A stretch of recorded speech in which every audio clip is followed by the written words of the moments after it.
En fait, ce qui est intéressant, Katsumasa, dans cet exercice, c'est de voir la manière dont chacun présente le jeu de rôle à sa communauté. La manière dont Webedia, Norman, et on va pouvoir aller vers d'autres trucs. Tout ça, c'est ta faute, Cletus. T'as claqué 25K points pour tes 3 points positifs, du coup, obligé de regarder ces JDR. Mais non, ce qui est intéressant, c'est par exemple, je sais que par exemple Safi n'est pas très fan d'Actual Play. Je sais qu'il y en a quelques-uns qui ne regardent pas d'Actual Play tout court ou qui n'ont pas le temps, etc. Donc ça peut être intéressant de le voir non pas de la manière d'un point de vue purement. C'est intéressant de regarder ça d'un point de vue. Comment expliquer ça?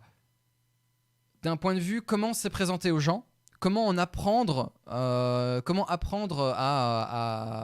le coach, comment améliorer, etc., etc. Si on peut humblement se permettre de dire comment améliorer ça, comment les bonnes choses et les mauvaises choses. Il faut savoir en tirer le bon et le positif. Alors, c'est plus intéressant à mater à plusieurs et commenter. Exactement. C'est pour ça que je trouve que l'exercice est intéressant.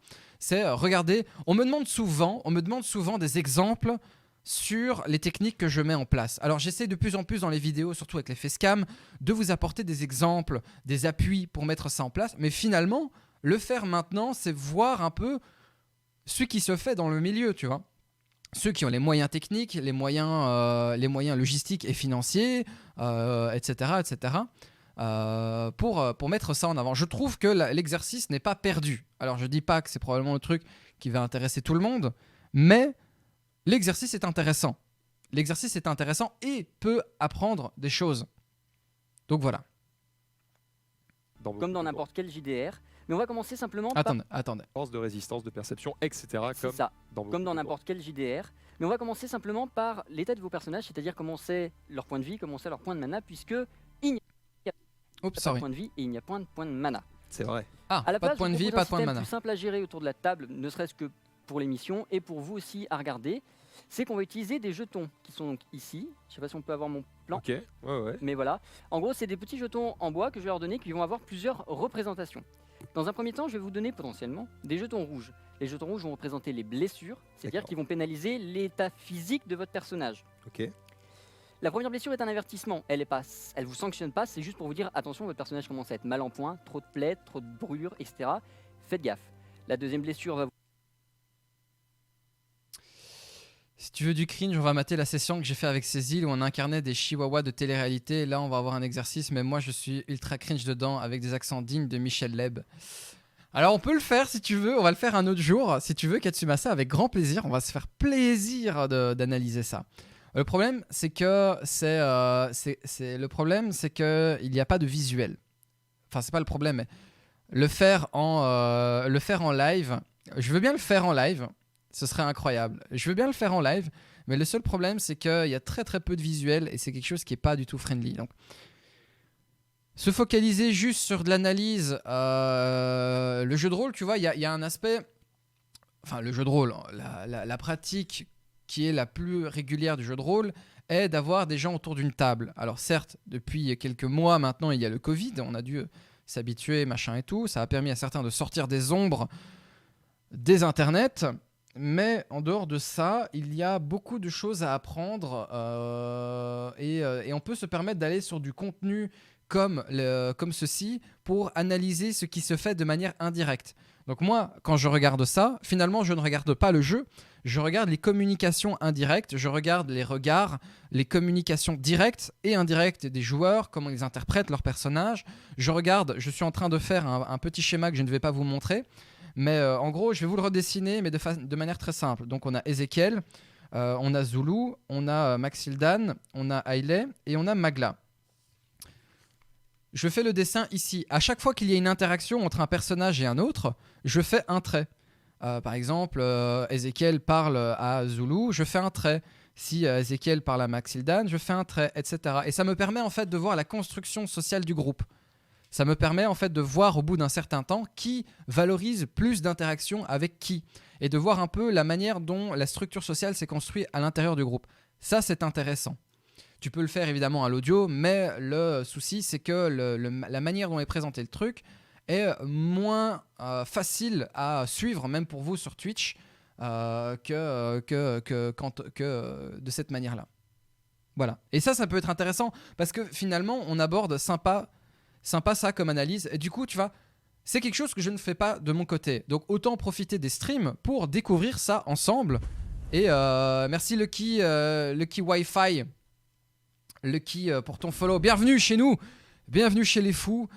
Tu es le bienvenu, évidemment. Je regarde juste parce que je vois que ça s'excite sur la vidéo.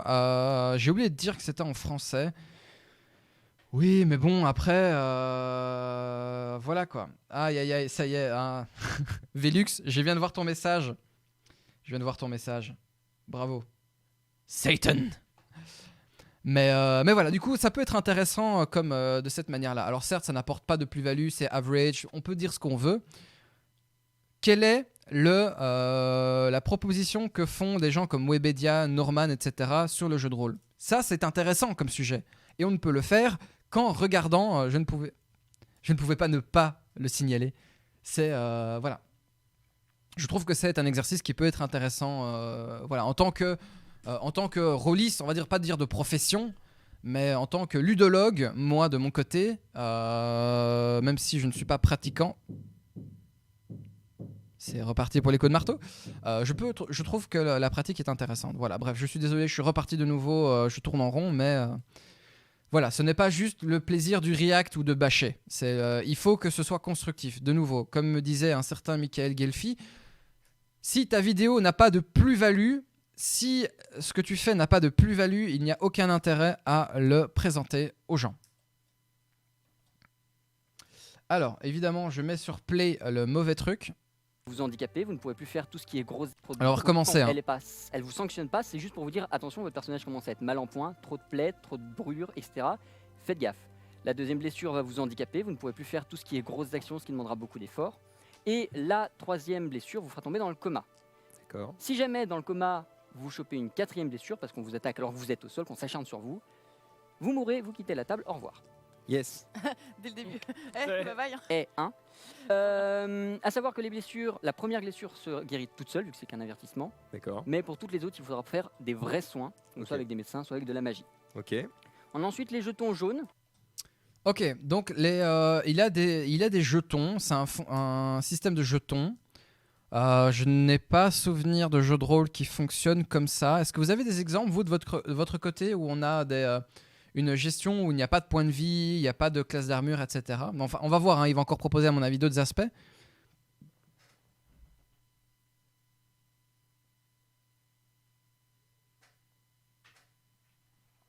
On dirait les blessures dans le moteur ZYE, Tales from the Loop, mais avec des jetons. Ça me dit vaguement un truc. Mais oui, moi, ça me dit vaguement un truc aussi, des espèces de systèmes alternatifs avec des jetons. Je suis en train de réfléchir de tous ceux que j'ai ici dans le studio. Je regarde.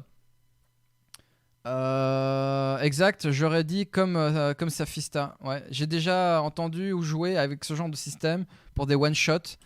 Attendez, 2 petites secondes. Je vais juste regarder sur Tales from the Loop. Attendez.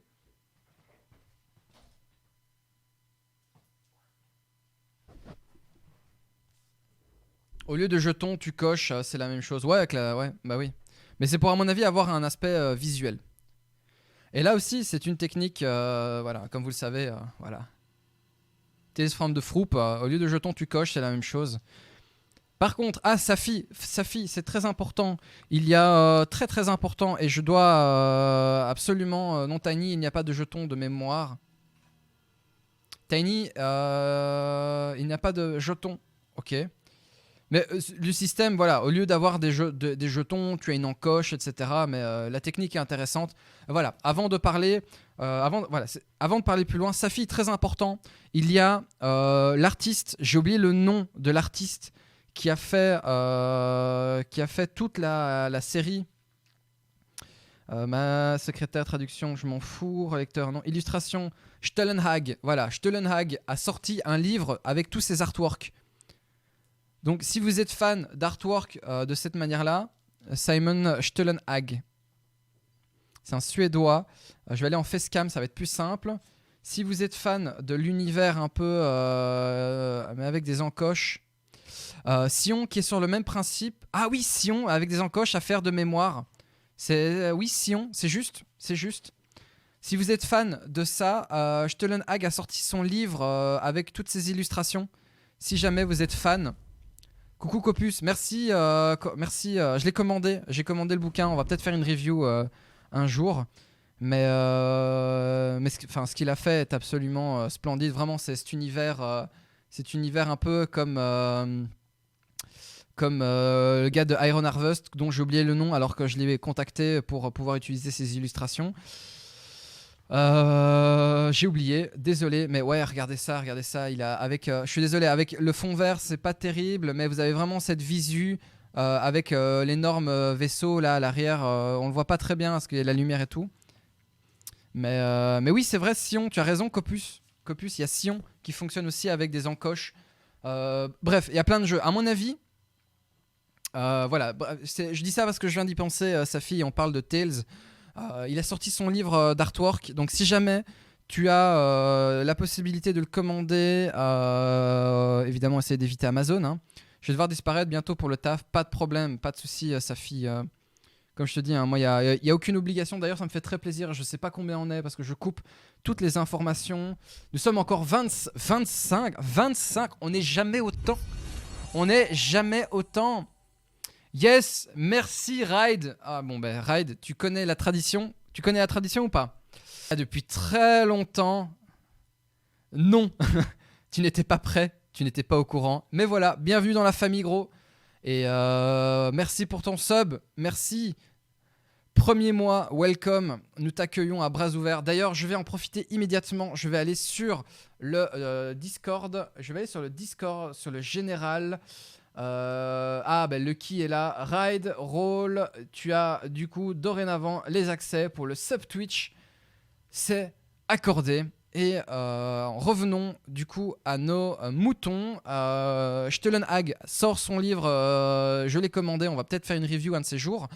Si un jour j'ai vraiment le courage de parler de tous les artistes illustrateurs, qui est aussi un sujet que j'aimerais bien aborder, mais pas pour le moment.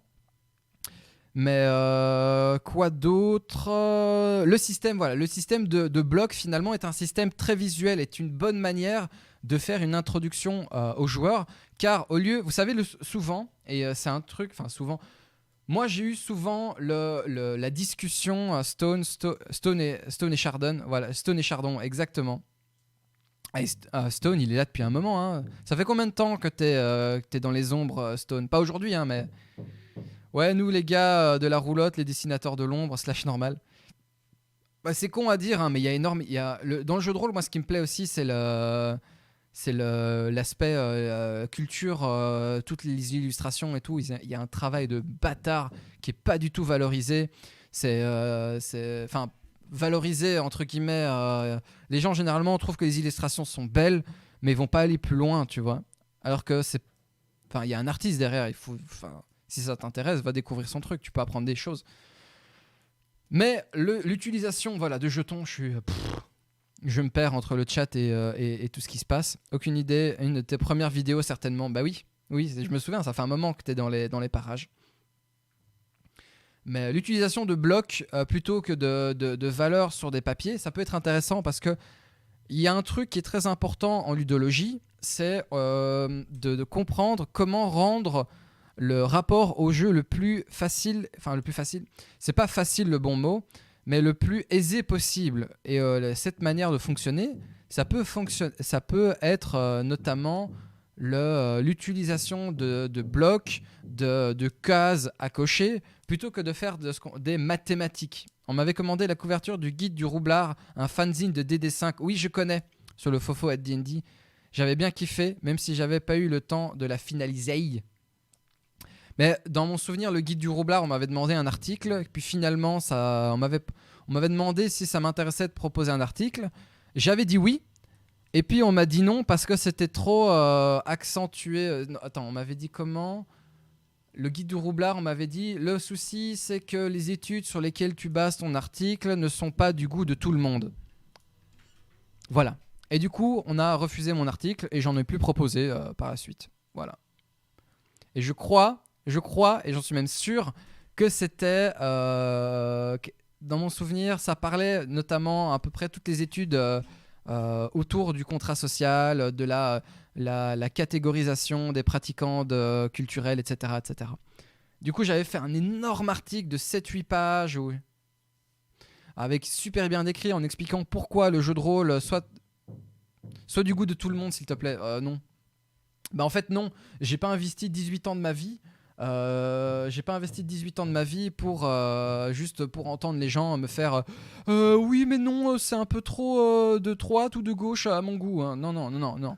Les gars, j'ai fait des recherches en sciences du jeu. C'est pas pour entendre des gens qui ne savent pas faire la différence entre personnel et public, qui savent pas faire la différence entre Bourdieu et je sais pas moi Mauss, ou des gens qui savent pas faire la différence entre Schopenhauer et Stéphane Hessel, me faire des leçons sur comment gérer les choses, tu vois. Ah là là, sois un PNJ lambda s'il te plaît. C'est pas des études de compta qu'il faut faire, c'est des sciences humaines. Mais j'ai fait, à la base, c'est ça, hein, la science du jeu, c'est de la science humaine. Hein.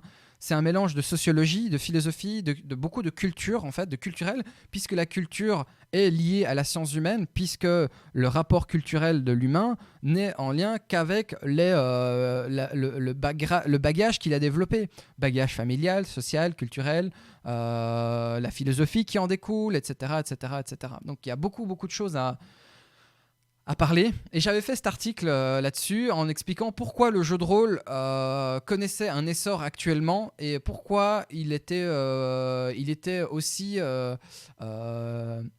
agressif sur la communication.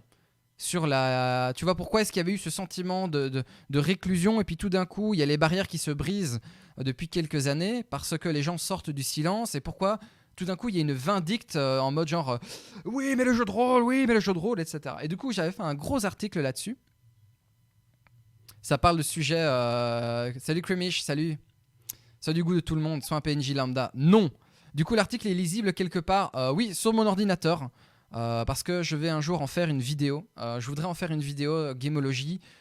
Mais pour ça, il faut que je termine le dernier chapitre du dossier numéro 1 sur le Game Settings. Une fois que le Game Settings sera terminé, je vais proposer des analyses beaucoup plus légères. La digression, c'est la vie, exactement. Il y a Evolve dans les modos à présent. Dans les modos présents. Aïe, aïe, aïe. Du coup, l'article il est lisible quelque part sur mon ordinateur, bientôt dans mes vidéos.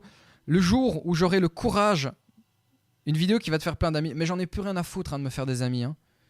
J'en ai mais plus rien à foutre de savoir que Jean-Philippe Rolliste, 50 ans, qui a jamais rien branlé de sa vie, me fasse des leçons sur oui mais t'es politique, machin, etc. S'il n'est pas foutu de faire la différence entre la science et la politique, moi j'y peux rien.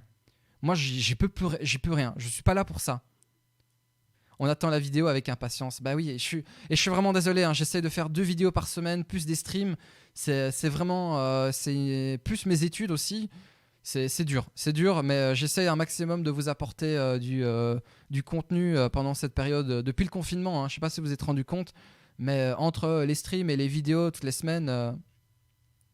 Et pourtant, il est gentil, Jean-Philippe. Ils sont pas tous 50 ans. Hein. Certains ont même pas 30. C'est peut-être ça le plus triste. Ouais, mais c'est... Allez... Vous m'avez compris, hein. L'idée c'est pas de dire ah mais y a une catégorie de joueurs qui c'est de la merde.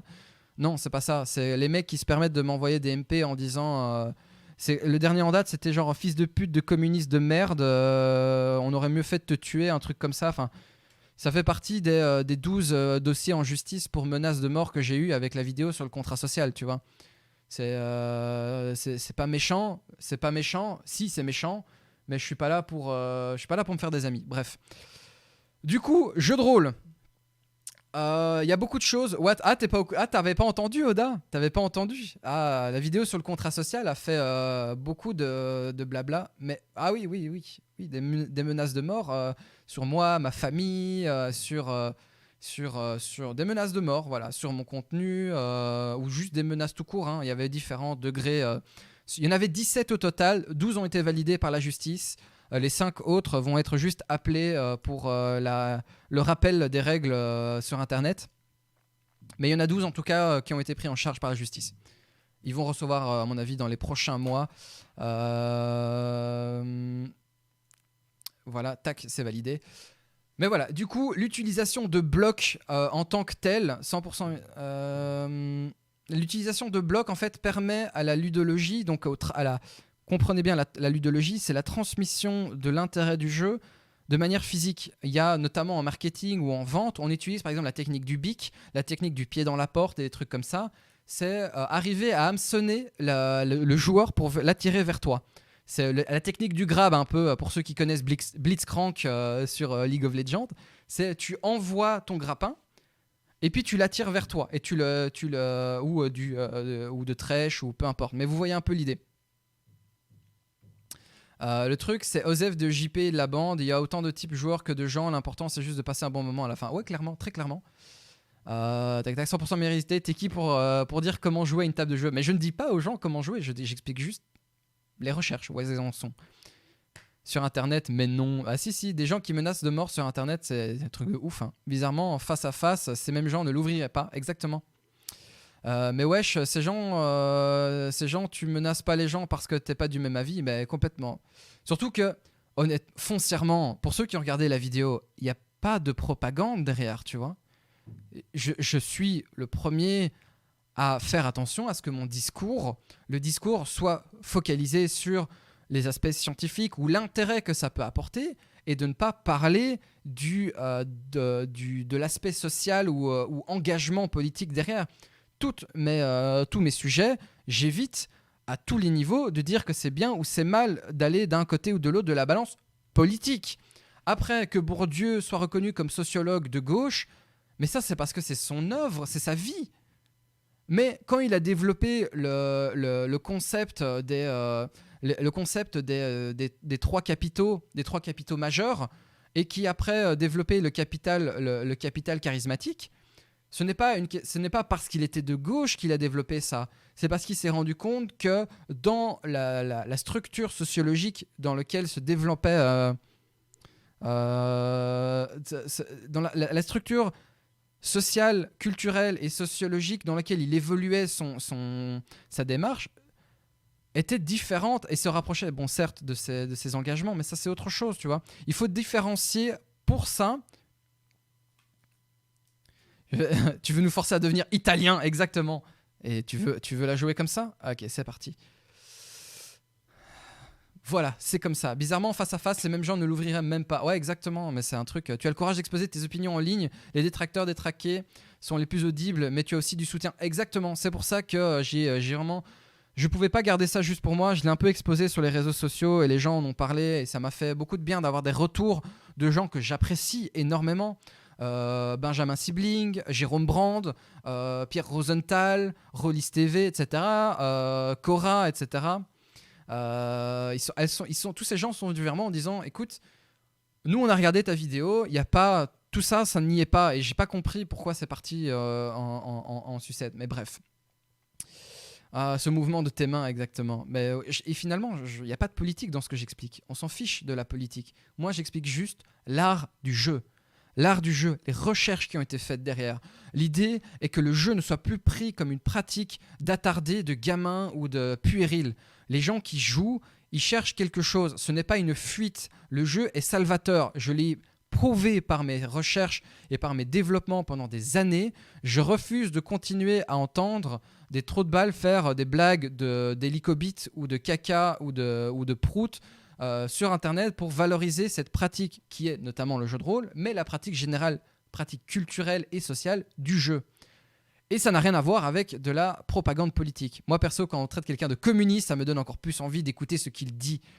Oui, bah après, t'es sûr qu'il citait pas simplement la cité de la peur? Ah, peut-être. Bref, on continue. L'utilisation, il a dit caca et prout. Au secours. Bref, on continue du coup la MDR. On continue du coup l'apprentissage que l'on peut faire d'Ézéchiel et Hélicobite. Qui vont représenter les fatigues, c'est-à-dire plus votre personnage va être fatigué, Du coup, plus ça fait les jeux pour toutes les autres. Du coup, je remets en arrière de quelques secondes, je dirais quoi, 20 secondes, voilà. On avait le premier c'est les cubes rouges. Plus tu accumules des cubes et plus tu as des blessures. Tu n'as pas de points de vie, tu as des états. Donc, premier cube rouge, c'est blessure légère, donc ça passe. Deuxième, troisième, quatrième, là t'es mort. Bordel, je me souviens plus, oui, résume. Donc oui, donc en gros, de ce que j'en ai compris, dans son fonctionnement, tu peux accumuler 4 fois un même cube avant que ce soit dangereux. Le premier cube rouge, qui représente les dégâts, représente une blessure légère. Deuxième cube, blessure moyenne, j'imagine. Troisième, blessure grave. Quatrième, c'est la mort. Vous chopez une quatrième blessure parce qu'on vous attaque alors que vous êtes au sol, qu'on s'acharne sur vous. Vous mourrez, vous quittez la table, au revoir. Yes. Dès le début. Bye bye. Et 1. À savoir que les blessures, la première blessure se guérit toute seule, vu que c'est qu'un avertissement. D'accord. Mais pour toutes les autres, il faudra faire des vrais soins, donc Ok. soit avec des médecins, soit avec de la magie. Ok. On a ensuite les jetons jaunes qui vont représenter les fatigues, c'est-à-dire plus votre personnage va être fatigué, plus sa fatigue physique va être intense, plus je vous donnerai de jetons. Ok. Et c'est la même logique. Le premier est un avertissement. Ouais. Le deuxième vous handicape. Le troisième vous fait tomber dans le coma. À la seule différence que vous ne pouvez pas plus vous Mourir. fatiguer que vous ne l'êtes déjà une fois que vous êtes dans le coma. Donc pas de quatrième fatigue et donc pas de mort. Ok. Ce qui est un système soft, on va dire ça comme ça. Donjons et Dragons, 5e point de fatigue, t'es mort. Hein. C'est terminé. Hein. La fatigue est une cause de mort dans Donjons et Dragons. Je sais, je compare, mais pour vous donner un peu une idée, qu'il y a d'autres systèmes où la fatigue... Alors, le chat, n'hésitez pas à me donner vos retours. Hein. Je suis très preneur de votre interaction. Sur la même logique, la première se récupère toute seule avec le temps. Pour la deuxième, il faut un repos de bonne qualité, c'est-à-dire une paillasse dans la forêt, ça ne suffit pas. Yes. On a ensuite les jetons bleus qui vont représenter les surmenages. Donc c'est littéralement la magie, mais les efforts psychiques. La première Ok. est un avertissement, toujours. La deuxième, cette fois, c'est différent, c'est qu'elle va faire en sorte que la magie fasse n'importe quoi. C'est le terme. Max, et donc Chronos, qui est un mage de feu, va pouvoir balancer une boule de feu, et ça va finir en splurt debout par terre. En quoi En quoi En splurt? Est-ce qu'on peut me définir ce que c'est un splurt, s'il vous plaît? D'ailleurs, question, t'as déjà fait un JDR et arrête de manger ce stylo. Mais si, mais non, mais c'est quand je suis concentré, ça. C'est quand je suis concentré, j'ai toujours un stylo en bouche, moi. Pour prendre des notes quand il y a une discussion. Hein? Croyez que je fais quoi, là? Que je fais juste du streaming? Je suis en train de prendre des notes. D'ailleurs, question, tu as déjà fait un JDR sans système du tout, full RP? Moi, je kiffe perso. En fait, par défaut, quand il n'y a pas de système, il y a déjà un système. C'est le système de ne pas avoir de système. Tu vois, c'est un peu le délire. Du coup, le full RP est déjà un système en soi. Le plurt, c'est entre le sblouf et le plif. Mais donner à manger à cet homme. J'ai déjà mangé en plus. J'ai mangé là pendant que j'étais engueulé, les mecs en bas. Mais entre le sblouf et le plif. Ok, merci Copus. Merci. Je comprends mieux maintenant. Je comprends mieux. Vite, achetez-lui du brie. Que quelqu'un lui donne du brie comme ça. Bref, on continue. C'est les effets du deuxième surmenage. Splurt, bruit d'un corps qui passe de l'état solide à l'état liquide. Putain, j'adore la définition. Ok, Dr. Newkman. Je garde. Celle-là, je la garde. Le splurt, c'est fait d'un corps qui passe de l'état solide à l'état liquide. Le troisième fait tomber dans le coma, et comme pour les fatigues, c'est impossible d'en mourir. Sur la même logique, le premier surmenage revient tout seul. Les deux autres, il faudra Se reposer. se reposer ou méditer. Ok. C'est le principal pour l'état des personnages. Je vous conseille, quand je vous les donnerai, de les mettre sur les bords du plateau, comme ça, quand on aura les D'accord. plantes zénitales, on les verra facilement. Ok. Voilà. Ensuite, il y a deux autres jetons, qui sont les jetons verts et les jetons noirs, qui vont juste être des bonus et des malus. Le jeton vert, c'est donc des prestiges qui... Attends. Du coup, il y a un système de bonus-malus avec des jetons verts et noirs. Pour moi, le splurt, c'est le bruit d'un requin qui défonce une porte. Chacun ses références. Aïe, aïe, aïe. Ah, Chavroux, hein, évidemment, je vais faire un stock de bris. Attendez, on recommence. Quand on aura les D'accord. plantes zénitales, on les verra facilement. Ok. Voilà. Ensuite, il y a deux autres jetons, qui sont les jetons verts et les jetons noirs, qui vont juste être des bonus et des malus. Le jeton vert, c'est donc des prestiges qui vont accompagner les bonnes actions, les moments où vous faites des trucs badass, où vous réfléchissez de façon intéressante. Je sais que c'est difficile, mais quand même. Et, Il sait à qui il a affaire, c'est bien. et du coup, les prestiges vont être utiles pour vous. C'est vous qui les activerez. Vous pourrez les activer pour relancer un test que vous auriez par exemple foiré, ou pour changer l'ordre du tour de table en combat, si jamais c'est plus avantageux pour vous d'agir plus tôt, d'agir plus tard, etc. Vous qu'il y ait pouvez des tous jokers. ensemble décider d'utiliser 3 prestiges qui peuvent appartenir à plusieurs joueurs. Ça commence à faire beaucoup de jetons à mon goût. Je suis entièrement d'accord. En plus, c'est cher les bics à 4 couleurs. Et celui-là, je l'ai depuis des années. Hein. Je l'ai depuis plus de quasi. Ça fait 3 ans que je l'ai. Il est toujours pas cassé et il est toujours pas mangé non plus. Ça commence à faire beaucoup de jetons. Hein. Le Splurt, c'est un rototo coincé qui sort enfin. Splurt. Ça commence à faire beaucoup de jetons. Du coup, les jetons verts, c'est pour c'est des espèces de jokers. Ok. Pour enclencher une espèce d'hyper réussite critique. À partir de ce moment-là, vous vous mettez au fond de vos sièges et c'est moi qui prends le lead et qui vais faire une espèce de cinématique pour vous sortir des emmerdes dans lesquelles vous êtes. Ok. De l'autre côté, pour contrebalancer ce pouvoir, on a les handicaps qui sont représentés par les jetons noirs et qui viennent sanctionner les mauvaises décisions, qui viennent sanctionner les problèmes momentanés ou tout simplement votre équipement. Sur les handicaps, la première façon que j'ai de les utiliser, c'est vous donner un malus. Et la deuxième façon que j'ai de les utiliser, c'est de vous empêcher d'utiliser votre prestige. Ok. À savoir que vous pouvez faire pareil et activer votre prestige pour m'empêcher d'activer un handicap. Ok. Alors. La fameuse hyper réussite critique, le mode héroïque de Knight, quoi. Exactement. Ah bah oui, le mode héroïque, le mode cinématique, où c'est un truc c'est un concept qui revient, qui est très très fort à la mode en ce moment dans les jeux de rôle. Hein. C'est le côté un peu le Red. C'est comment dans Red Dead Redemption le Red Eye, où on a le moment où tout se ralentit, le moment cinématique, le moment où ton personnage va juste laisser la mainmise au MJ sur lui. Mais attends, il avait pas dit qu'il allait expliquer toutes les règles, qu'il allait pas expliquer le Dead Eye. Le Dead Eye, ok. Toutes les règles dès le début. Et ça, c'est. Ouais, bah oui. Oui, en effet. Du coup, il y a des jetons verts pour le mode cinématique, etc. Et des jetons noirs pour les handicaps qu'il peut contrebalancer. On va recommencer l'explication d'Ezekiel. Attendez, vous êtes prêts? Utiliser, c'est vous donner Sur les handicaps, la première façon que j'ai de les utiliser, c'est vous donner un malus. Et la deuxième façon que j'ai de les utiliser, c'est de vous empêcher d'utiliser votre prestige. La deuxième façon de l'utiliser est de vous empêcher d'utiliser votre prestige. Du coup, on utilise une action... Pour vous donner un peu une idée, hein, vous savez, il existe une langue dans le monde du jeu qu'on appelle la langue ludique. Et la langue ludique, c'est typiquement la langue qu'on utilise dans les jeux de cartes, dans les trading card games, dans les TCG. Du coup, il va utiliser pour empêcher l'utilisation d'un joker. Ça fait beaucoup de termes qui font micmac, etc. Ça fait beaucoup avaler d'un coup, exactement. Ok. À savoir que vous pouvez faire pareil et activer votre prestige pour m'empêcher d'activer un handicap. Ok. J'enlève ça. Pas de soucis, j'étais juste en train de dire qu'il fallait que tu te décales un peu vers ta gauche, tu n'es pas au centre et ça me. Ah, ça me stresse. Voilà, c'est J'avais merveilleux. pas vu non plus. Là, t'es Nickel. parfait. Ah, t'es merveilleux. Donc voilà, Ok. première page. Ensuite, on va juste passer aux règles de... Ah, aïe, aïe, aïe, aïe, aïe, aïe, aïe, aïe, aïe. La référence, première page, deuxième page. Ça c'est pas très sexy, c'est pas très vendeur, hein, développé, pardon. Oui, c'est similaire au système développé par Aventure, ça regarde de l'actual play. En fait, on regarde pas de l'actual play.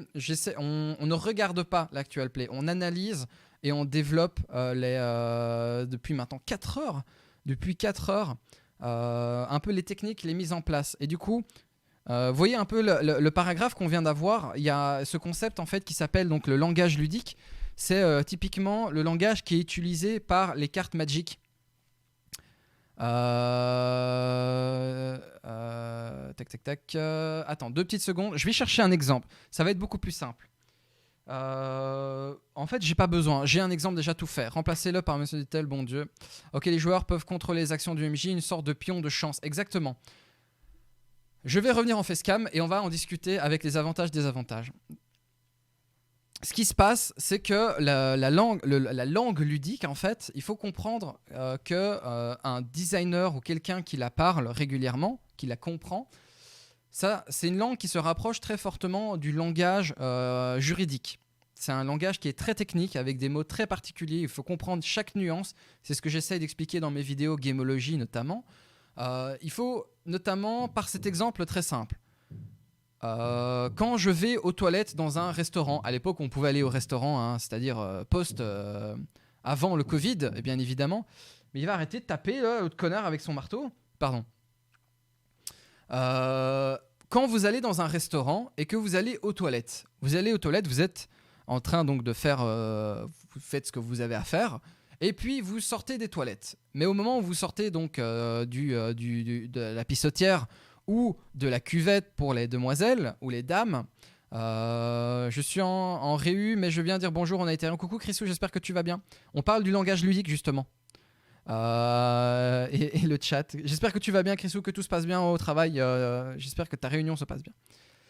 Quand je sors des toilettes, je veux aller me laver les mains. Et là, je vois, il y a un panneau écrit. Il y a un panneau, il est écrit « Tous les employés doivent se laver les mains ». Règle simple. Mais pour un joueur, un ludiste, pour un joueur jeu de rôle, jeu de plateau, jeu de société, jeu vidéo, designer, juriste, même juriste, puisque finalement c'est une sorte de jeu, c'est un jeu de langage, tous les employés doivent se laver les mains. Ça veut dire quoi ? Ça veut dire que si je suis ouvrier, est-ce que je dois laver mes mains ou je ne dois pas laver mes mains ? Tous les employés, est-ce que ça comprend quoi ? Les employés du bâtiment, les travailleurs qui doivent travailler dedans, ou tous les employés au sens large. J'ai un contrat en tant qu'employé, et si je veux pas me laver, si je n'ai pas utilisé quoi que ce soit, est-ce que je dois quand même me laver les mains ? Dans quel cas ? Comment analyser ça ? Du coup, la règle, elle doit être beaucoup plus précise que ça.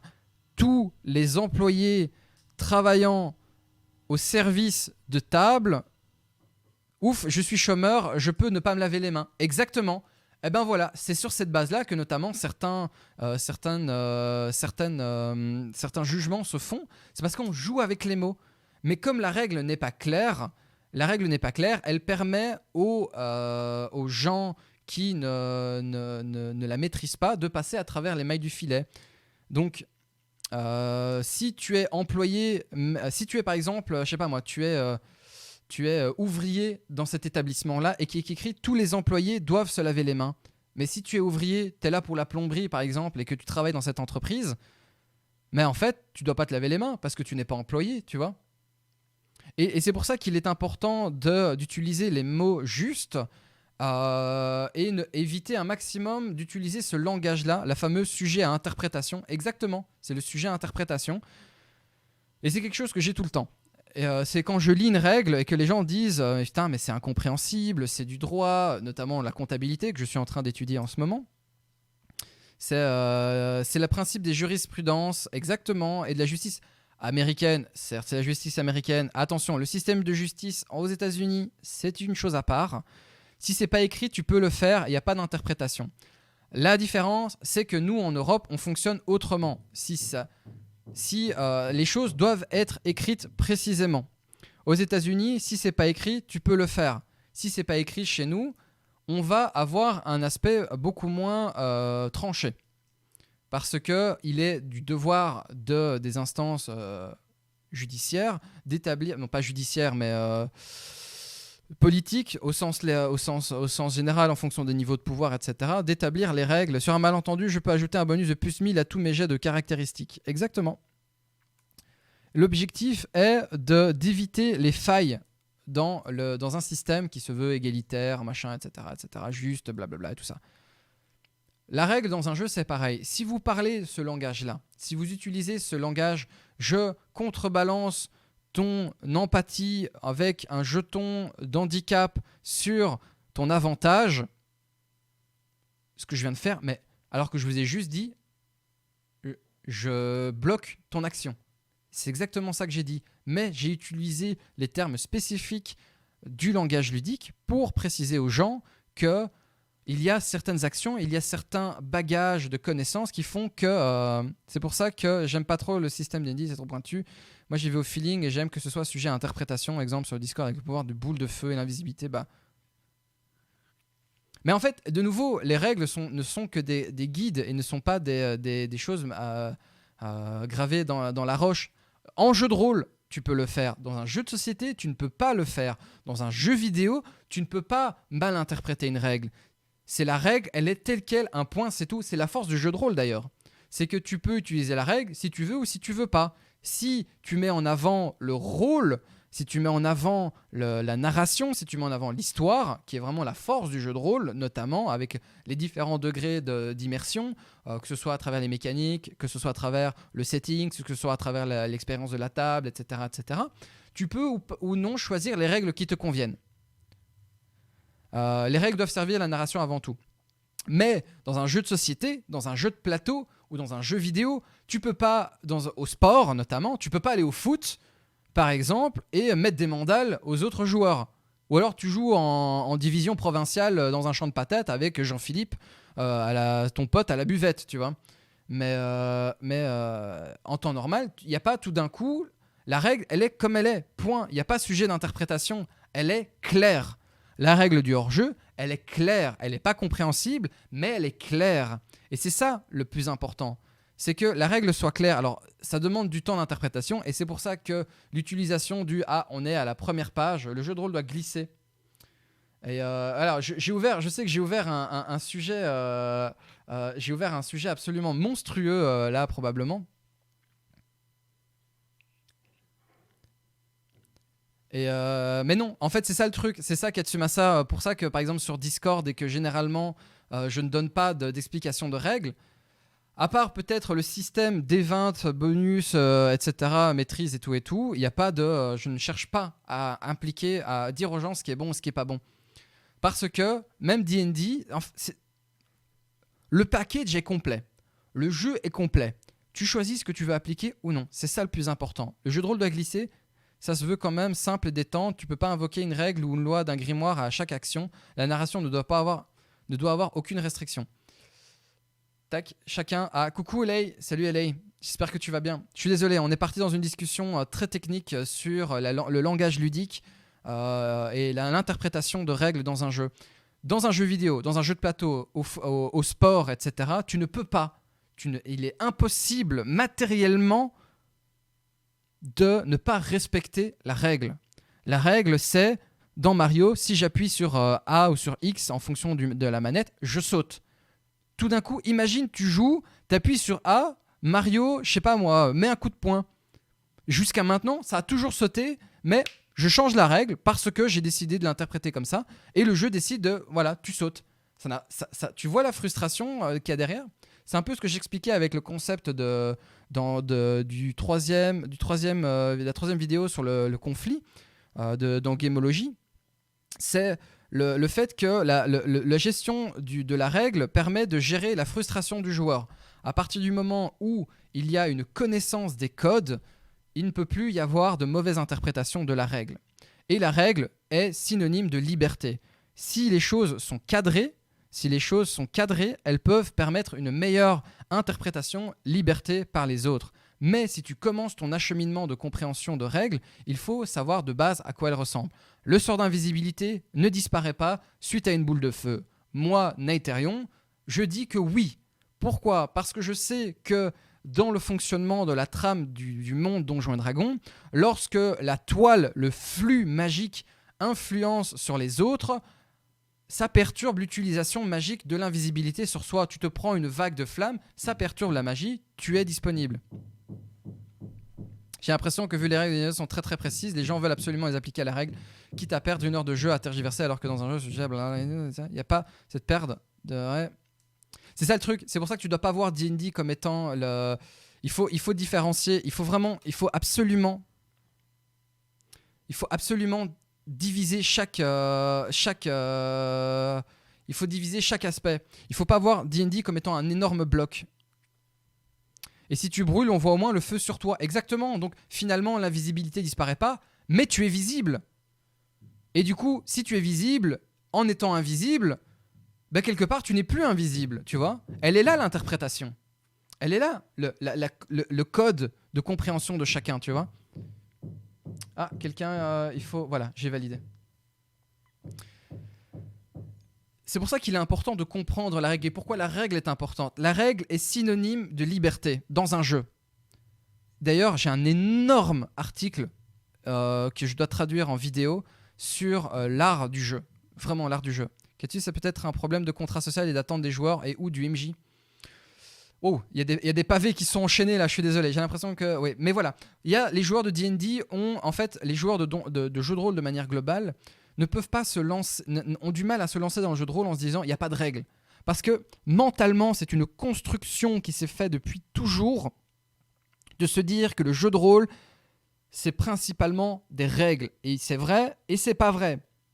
C'est ça que tu vois. Tu vois un peu cette espèce de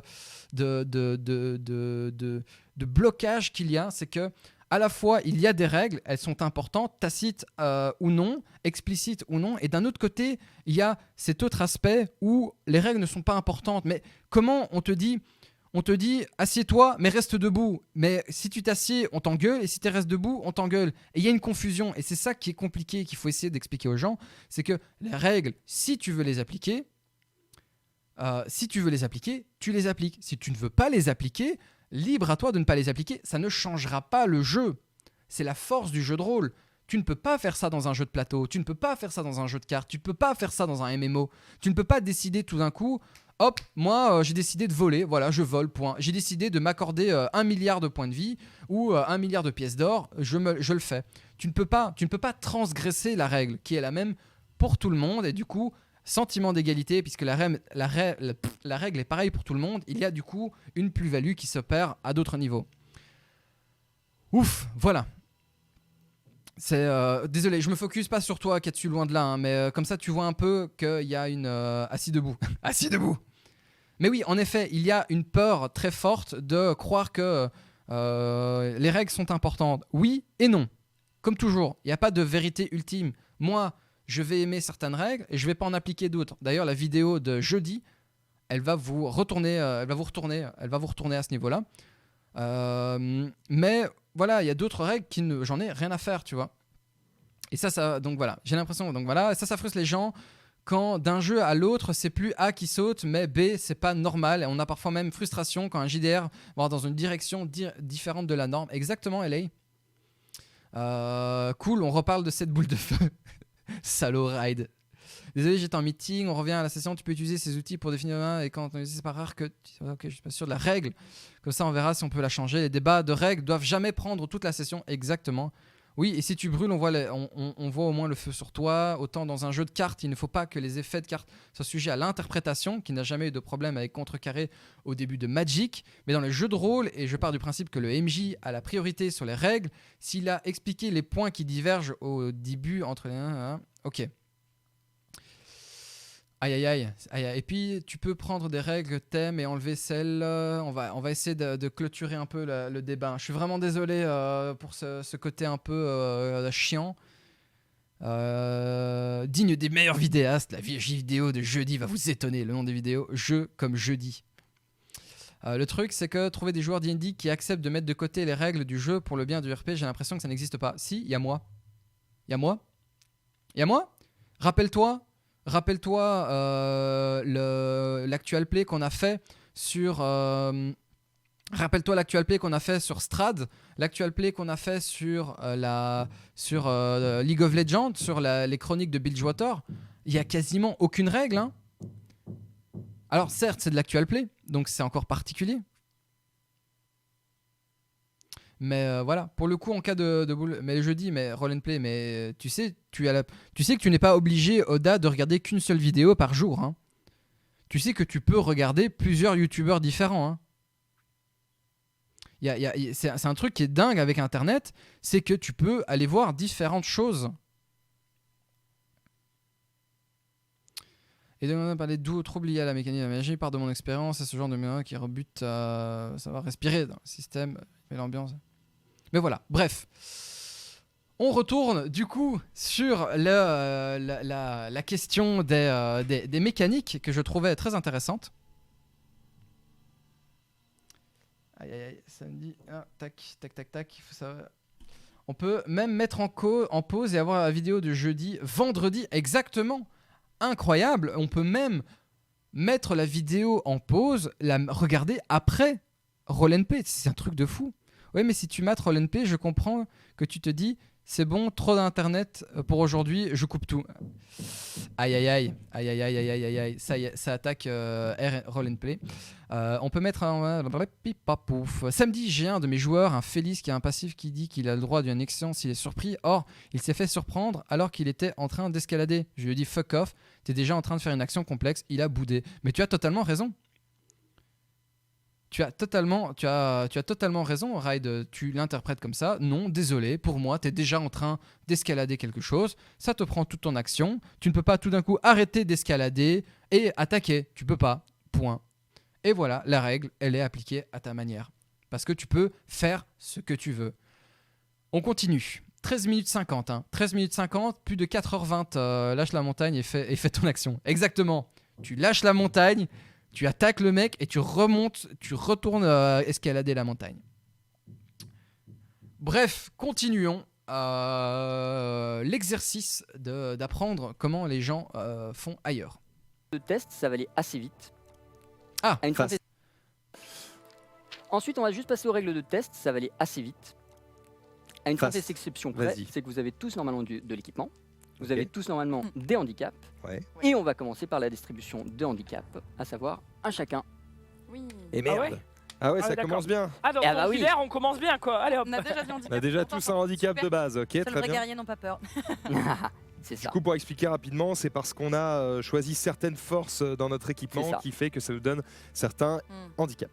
Voilà. Ça. C'est difficile d'échapper au premier handicap à la création de personnages dans tous les cas. D'accord. Ça, par contre, vous auriez pu en avoir plus. Vous Oui. en sortez relativement D'accord. bien.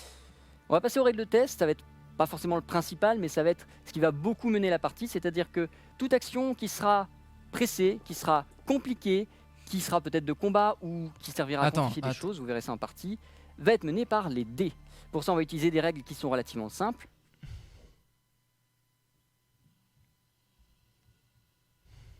ça devient compliqué. Ça devient compliqué. Est-ce que pour vous aussi, c'est pas le système jeton, le système de dés, vous avez tout compris? Les systèmes de blocs de bois, de couleurs en fonction du domaine qui s'accumulent, ok. Mais ça commence à faire beaucoup de mécanique en même temps.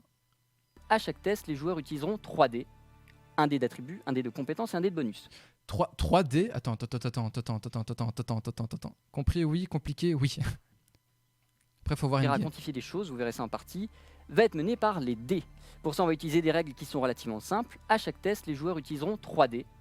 Un dé d'attribut, un dé de compétence et un dé de bonus. J'explique. Ok. Sur les fiches personnages, là, normalement, tu peux balancer le PC sujet. Et tu as une fiche personnage vide, en Tintintin. couleur. PC sujet. Tu vois rien C'est gênant. Attendez. C'est simple, il a dit. Terrible. Tiens, en attendant, est-ce que tu peux nous Si, mettre c'est la bon. zénitale? Oui, pourquoi? Alors, on attend. Voilà. Ok. On voit les dés là déjà. Yes. Yes. On voit les dés parce que vous voyez qu'il y a des petites gommettes blanches et noires qui vont nous indiquer les réussites et les défaites sans même avoir à regarder les chiffres sur les dés. On va gagner du Attends. temps. Tu peux zoomer hein, sur la zénitale. Hein. Attendez, on lui Je demande pense. beaucoup de choses en même temps, je pense. Après, il chante Slooby. C'est à- bon pour le PC sujet Nickel. Oui, Donc, c'est un peu comme la fiche Deadland. Ouais. personnage. Donc je vais pas la détailler, je vais juste présenter ce qui est utile, à savoir que du coup sur les 3D, il y en a un qui concerne les attributs, un Ok. Ouah, attendez, alors je vais rentrer dans le. Là, vous faites sirop de 21 et vous me dites beau sirop, mi-sirop, siroté, gain sirop. Ce qui est utile, exactement. C'est utile. Du coup, c'est un système en deux. Alors, je vais vous parler. Alors, je suis désolé. Hein. Plein de dés, ça dépend si c'est une règle complexe ou pas. Là, en termes de design, ce qui est, t'as plein de dés, mais une seule manière de s'en servir. Ici, un dé par contre de réussite ou non, c'est du Knight, ce jeu. Du coup, on a, moi je me suis déjà tabassé les boules, trop de règles chiantes. On a un branchement qui se fait avec deux systèmes à part entière. Du coup, ça devient une gestion de ressources. Exactement, Nyokman. Exactement. Ça devient une gestion de ressources, d'attributs. Et ce qui compte, c'est les valeurs. On a un système de dés d'attributs et on a un système de gestion de ressources.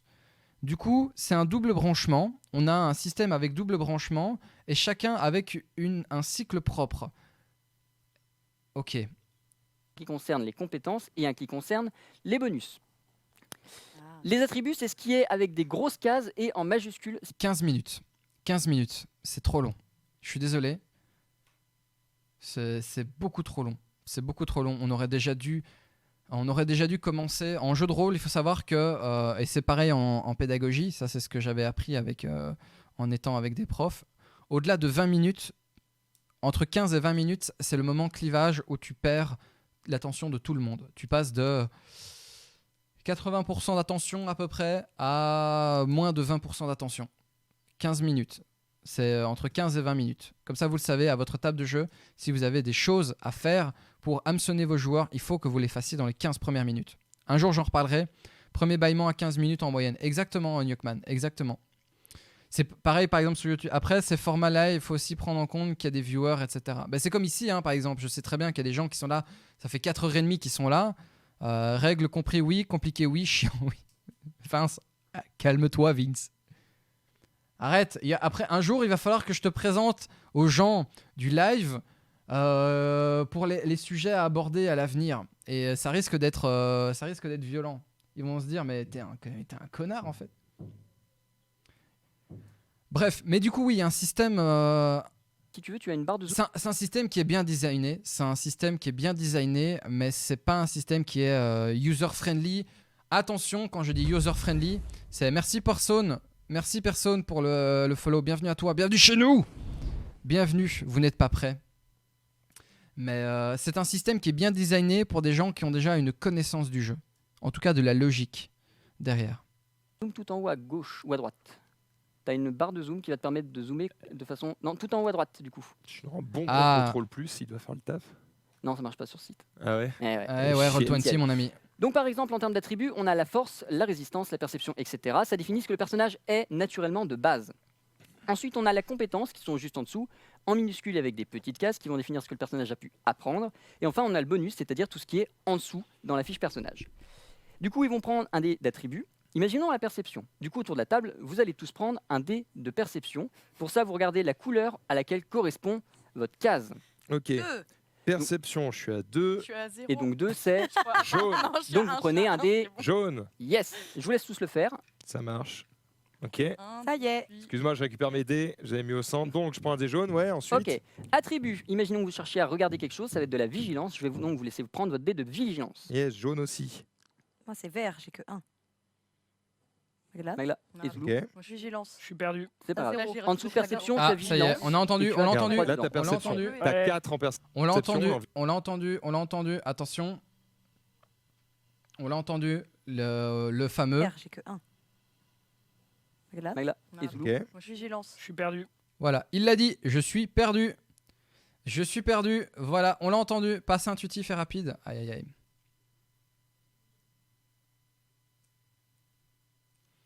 Après, c'est Zoulou. Quel bâtard. Passe intuitif et rapide à mon goût. Pour la question, je veux taper, je fais quel jet. Estoy perdido. Estoy perdido. Claro que si. Mais oui, en effet. En vrai, ce qui me gêne dans cette vidéo, c'est que la présentation des règles aurait dû être dans une vidéo à part et plus visuelle.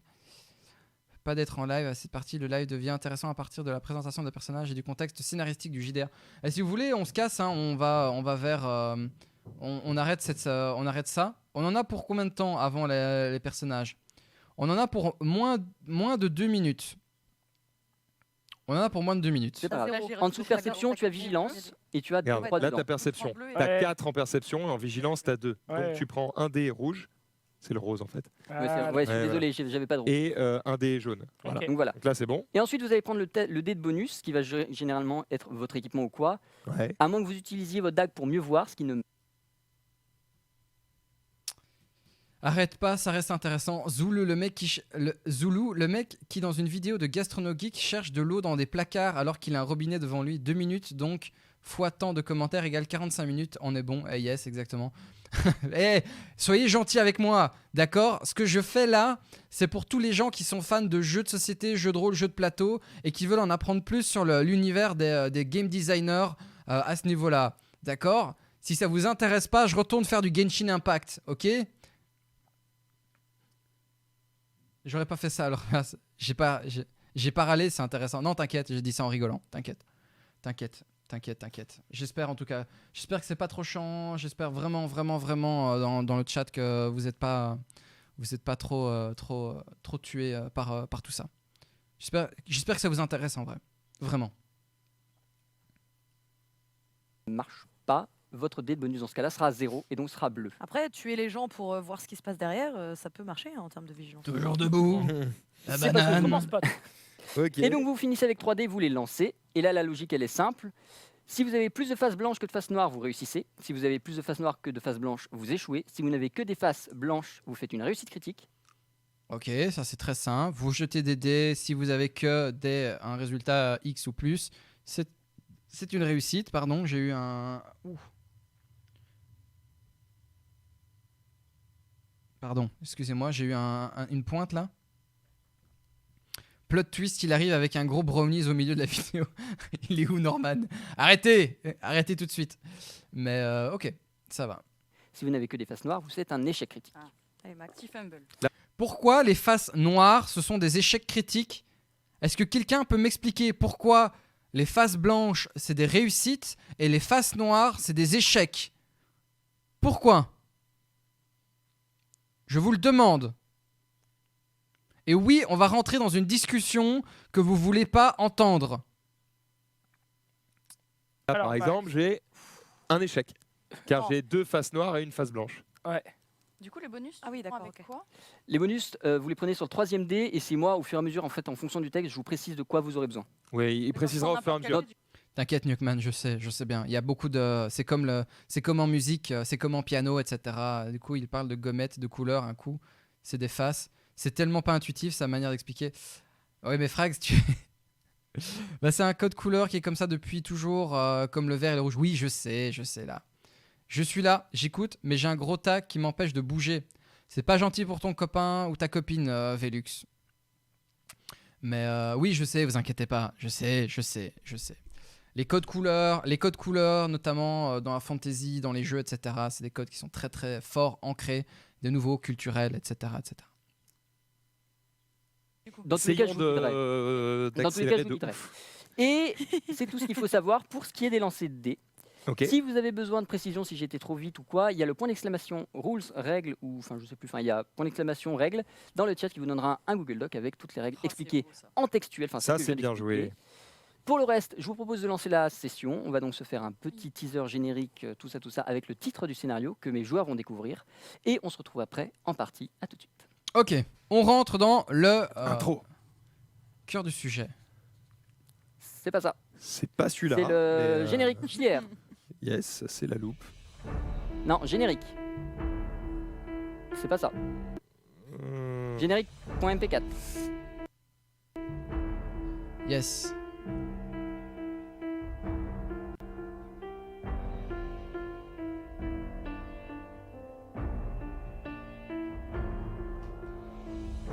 Après, on peut pas leur en vouloir entre guillemets, malgré les moyens mis de Webedia, etc.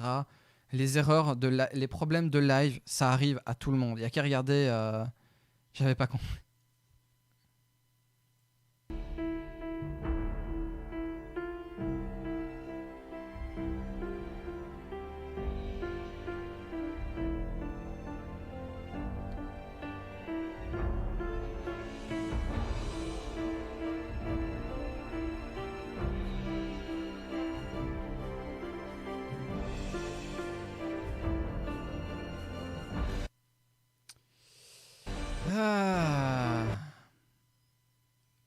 Frags, ce stop, il est pour toi. Ce stop, il est pour toi. Il est... C'est quoi? C'est un artwork officiel de chez lui, ça, ou pas? Ok.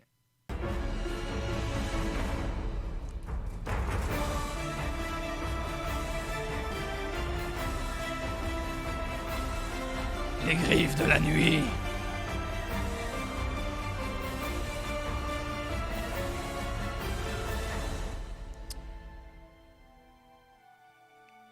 Yes. On est donc parti et on va partir assez simplement en faisant un résumé Problème de ce son. qui s'est passé dernièrement et de ce qui va se passer Philippe. immédiatement maintenant. Enlève la musique. Vous êtes tous les 4 aventuriers en quête de vérité. Vous ne l'avez pas dit pendant vos créations de personnages, enfin vos présentations de personnages, mais vous avez tous vécu un événement un peu marquant il y a à peu près 1 an. Tous les uns les autres, même si vous n'habitez pas au même endroit, même si vous n'avez pas vécu la même histoire. Eh, en vrai, imaginez 2 secondes. Mettons, nous, à la place d'un viewer lambda qui tombe là-dessus, par défaut. Tu te dis, ok, c'est quoi le jeu de rôle, machin, etc. Est-ce que vous avez une idée, vous connaissez un peu ce cut de musique? C'est Jean-Philippe au son. Ouais, c'est Jean-Philippe Bruitage au son. Attendez, je vais vous chercher un bouquin. 20 minutes avant l'intro, il est plus là. J'arrive 2 petites secondes. Jean-Michel Bruitage, voilà, exactement. Merci Thor.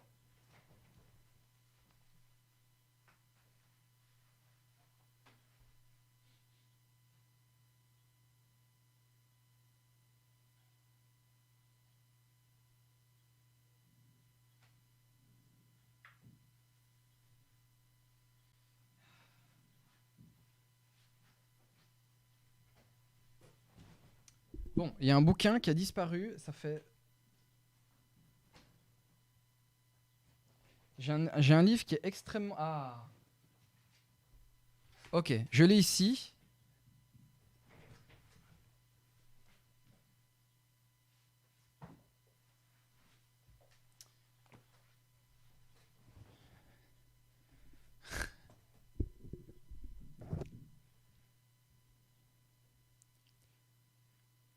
Alors, on est de nouveau. Je vois un peu les échanges, ça donne pas envie de découvrir. Ça donne envie, etc. Mais du coup, voilà, c'est ça le livre que je vous disais, qui a été toujours mon livre Sociologie des pratiques culturelles. Je vais remettre en facecam. Donc, le professeur Jean Loïs, pour ceux qui ne connaissent pas, qui est un professeur en technique de communication, a présenté notamment un... Je vais vous le donner. Je vais vous le donner. Donc ça, c'est quoi? Ça, c'est le schéma de Jacobson. Est-ce qu'on a message, contact, code et contexte référentiel? Donc Jacobson et Shannon. La technique net, est-ce qu'il est bien le livre Donjon Master Guide, le livre officiel D&D? Ouais, il est chouette, il est très très bien. Donc ça, c'est sur la psychanalyse, la technologie psychologique de la communication. C'était pas celui-là que je voulais vous parler. La décision de mass media pour le produit... Ça, c'est le schéma que je voulais utiliser pour mon article. Avec le créateur mass media, avec le micro-milieu, les développements de valeur, etc., etc. Mais c'est pas ça. C'est pas ça que je voulais vous parler. La technique... Voilà. Vous avez ce qu'on appelle dans le schéma de Lasswell en communication. Voilà, je vais vous le montrer, comme ça vous avez le truc devant vous. Dans le schéma de Lasswell, c'est ici. Tac, c'est ici. Alors je sais que c'est pas ouf. Vous avez donc le schéma de la ligne, qui est une théorie qui date un petit peu, mais vous avez du coup les fameuses questions d'émetteur, de message, de médium, de récepteur et d'impact du message.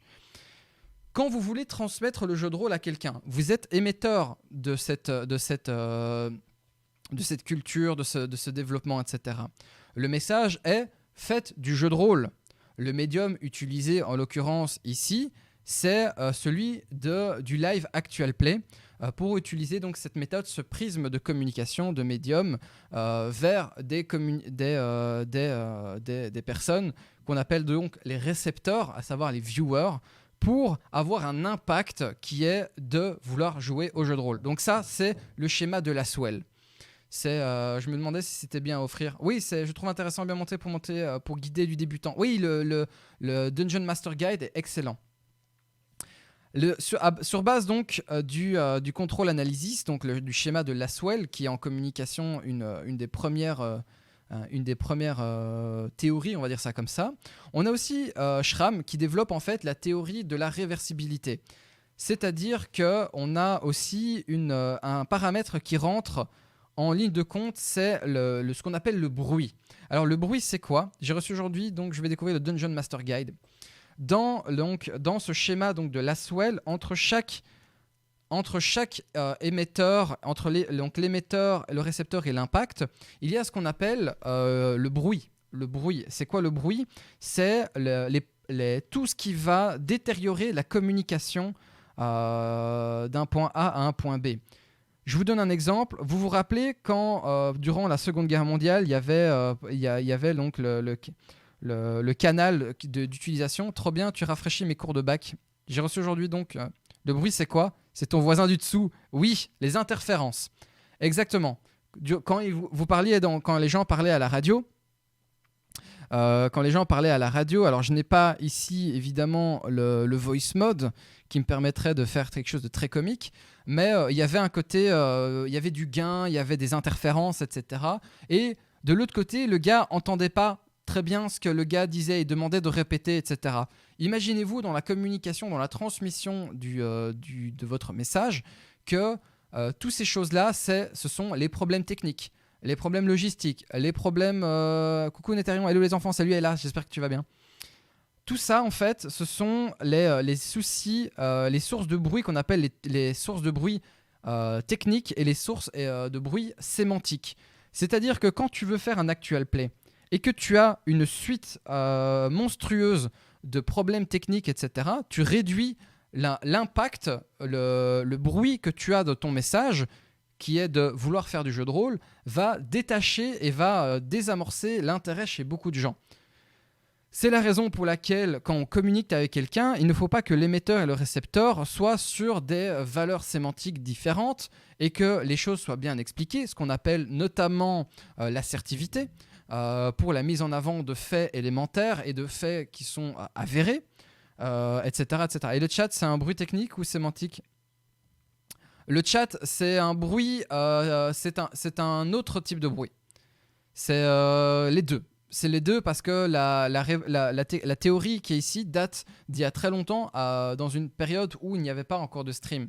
Donc il faudrait refaire ces analyses et ces recherches-là actuellement avec justement cet exemple-là. Ça pourrait être intéressant. Je pourrais peut-être un jour faire relancer un peu ma carrière à ce niveau-là en faisant notamment le développement. Du coup, j'aurais expliqué les règles en off avant aux joueurs pour être tous plus clairs envers les viewers.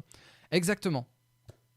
Le fait d'avoir des problèmes de son, des problèmes de mixage, des problèmes de micro, des problèmes de vidéo, les problèmes de machin, on est à 20 minutes de live et je suis sûr que 40 à 60% des gens ont décroché parce que les interférences pour avoir un impact sur le récepteur, à savoir les viewers, aura dégoûté ou enlevé l'intérêt des gens. C'est pour ça que c'est important que quand vous faites un actual play, quand vous prétendez vouloir faire un actual play, il faut pas spécialement avoir les moyens, mais il faut que l'émetteur et le récepteur aient une communication claire.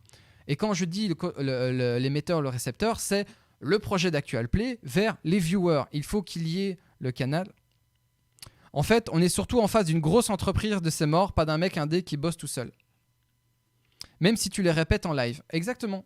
La répétition est d'ailleurs le feedback, le concept de feedback. Donc une fois qu'on arrive sur le récepteur, je vais revenir en facecam, une fois qu'on arrive sur le récepteur en fin de ligne, le fait de demander au récepteur « Do you copy ?» qui est la fameuse phrase que les soldats se disaient. « Do you copy ?» Yes, no, could you, je sais pas moi, répéter, veuillez répéter. Allô? Qu'est-ce qu'il dit? Qu'est-ce qu'il dit? Tu vois, cette question de qu'est-ce qu'il dit? C'est un feedback, c'est une demande de feedback. C'est veuillez répéter l'information afin d'être sûr d'avoir capté toute la sémantique et le code qui fait qu'on s'est bien compris tous les deux. C'est tout con, mais la communication, c'est une science. Hein. La communication, c'est une science. Alors imaginez-vous, quand vous regardez un live, que vous avez un problème vous avez 15 minutes pour apprendre un système de jeu qui... Voilà, votre cerveau, il fait ça, en gros, que vous devez comprendre le cadre dans lequel se fait et tout, c'est chaud, quoi. C'est chaud.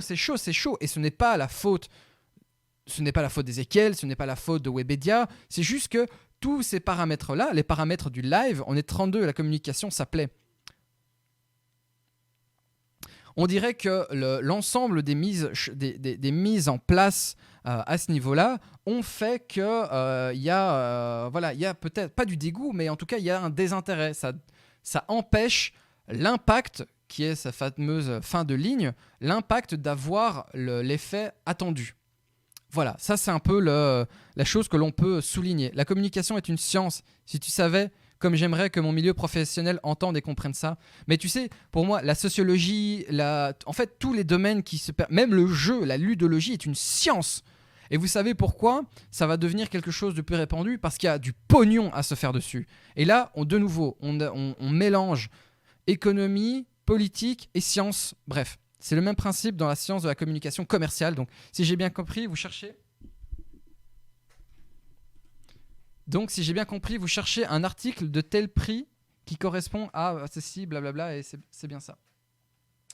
La communication est une science, vraiment. Il faut prendre au sérieux. Il faut arrêter de croire que c'est des trucs...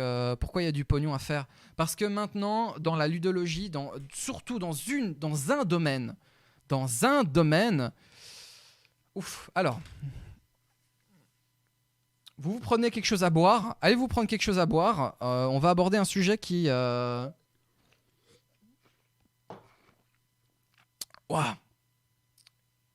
J'aurais dû continuer à faire mes recherches en vrai. On va aborder un sujet qui va demander certaines clés de compréhension. Dans la société, il s'avère... Oula, désolé les gens. Non, c'est pas un problème. J'ai bien fait de venir aujourd'hui. Aïe, aïe, aïe. Dans la société, cette session de JDR par le stream est pas mal, mais comme tu dis, trop hard. Non, c'est l'approche systémique qui te plairait. Ouais. Je vais me chercher une crêpe, c'est pas à boire, mais je vais la mixer du coup. Avec du lait, ta crêpe, tu la mixes. Sujet pour ceux qui ont un cerveau. Mais c'est bien, parce que je suis là pour vous faire développer votre cerveau. Je suis là pour utiliser le jeu afin de vous faire développer votre cerveau. Arrêtez, n'abandonnez pas, ne quittez pas ce stream juste parce que vous pensez être sur quelqu'un qui est chiant. Vous n'êtes pas sur quelque chose qui est chiant, vous êtes là pour développer vos compétences et vos connaissances de l'univers ludique. Et quand je dis ludique, c'est pas juste jeu de plateau, vous êtes là pour aussi développer vos compétences dans l'univers du jeu de société, du jeu de rôle, etc. Cerveau égale jeu. Vivre, jouer, c'est égal vivre. Mais ça, j'en parlerai dans une vidéo à l'avenir. Vivre égale jouer. C'est un fait. C'est un fait. Je ne vais pas aller plus loin. Développation, exactement. Il faut comprendre un truc, c'est que depuis quelques années, depuis principalement la génération, les dernières générations, la nôtre, enfin que je dis la nôtre, c'est la génération sacrifiée de 90 et autres, on a un désintérêt majeur pour la forme et la société telle qu'elle est prise, telle qu'elle est proposée. Beaucoup de jeunes ne se retrouvent pas dans les codes mis en place par leurs parents, à savoir la carrière, l'investissement, merde, on est sacrifié. C'est un truc qui s'avérait vrai. Hein. C'est pas juste moi qui l'invente. Hein. Je vais juste boire la pâte à crêpes. Arrêtez. Vous buvez pas la pâte à crêpes. Faites-en de vrai, putain. Mais il y a un réel désintérêt, en fait, de cet enchaînement de crises depuis 2008 notamment. Il y a eu les crises sociales. Il y a eu la prise de conscience de cette génération d'avoir servi pour empêcher le confort des autres générations d'avant de sombrer dans le chaos. Voilà, c'est globalement les jeunes. La génération née en 90, 2000, 2010, etc. Ce sont des générations c'est la première génération depuis la fin de la Seconde Guerre mondiale qui va vivre moins bien que leurs parents. Donc on a eu vraiment l'évolution, le principe d'ascenseur social qui s'est développé, qui s'est très fortement mis en place. Hein. Si tu es bon, tu évolueras dans la société, tu iras plus loin que tes parents. Etc. Cours d'écho, pas du tout. Non, c'est pas d'un cours d'écho. Je suis en train d'expliquer pourquoi Pop Evil a dit Let the chaos reign. C'est expliquer pourquoi la science du jeu arrive à la mode. Enfin, à la mode. Et actuellement intéressante pour le milieu professionnel et donc pourquoi il y a de l'investissement qui la met en avant. Et pourquoi elle sortira du coup. Il y a du coup dans ces générations de jeunes travailleurs qui arrivent maintenant à l'âge adulte. Il y a un désintérêt pour les grandes sociétés, il y a un désintérêt pour le format de carriériste dans lequel on a construit une grosse partie du système dans lequel on vit. Tu ne mérites d'avoir ta place qu'en étant le meilleur, etc.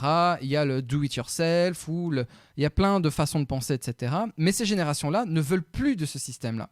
Énormément de jeunes se désintéressent du fonctionnement à l'échelle, mais ils veulent un fonctionnement en cycle ou en fonctionnement par plateau. C'est-à-dire qu'ils vont préférer travailler dans des boîtes à échelle humaine plutôt que de travailler dans des boîtes à échelle carriériste.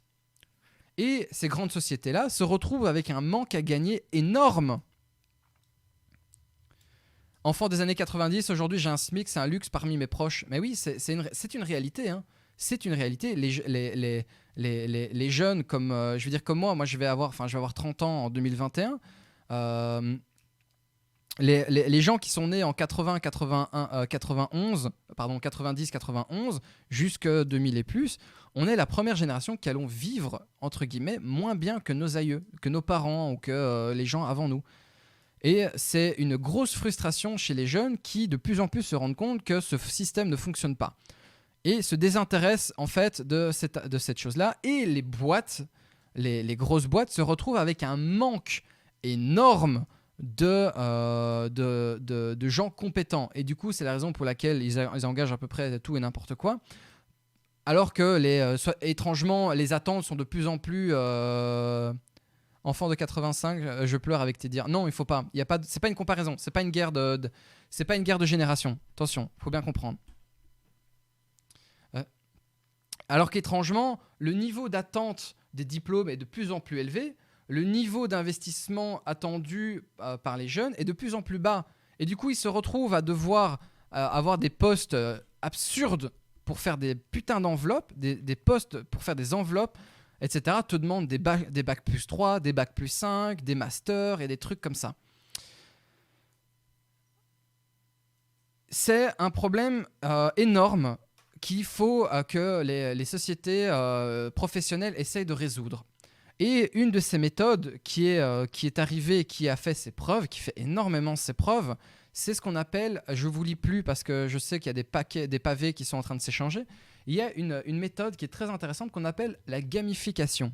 Est-ce que vous savez ce qu'est la gamification ? Je vérifie juste un truc en même temps. La gamification, c'est l'utilisation des préceptes de jeu, de game, pour rendre quelque chose qui n'est pas...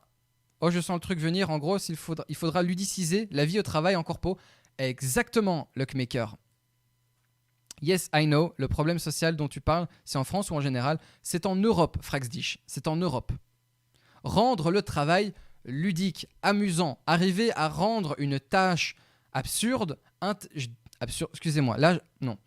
Je retire ce que j'ai dit. C'est pas une tâche absurde. Le travail, ça peut être salvateur pour certains. Je ne dois pas mettre mon avis personnel dans mon explication. Comment rendre une tâche professionnelle amusante à jouer en mettant en avant des objectifs, en ayant un achievement à chaque fois, ou quand je vais 1000 fois à la pause, US, Australie, New Zealand. Alors, la gamification, c'est mondial, mais les études sur lesquelles je me base, une tâche fastidieuse, achievement locked, robot.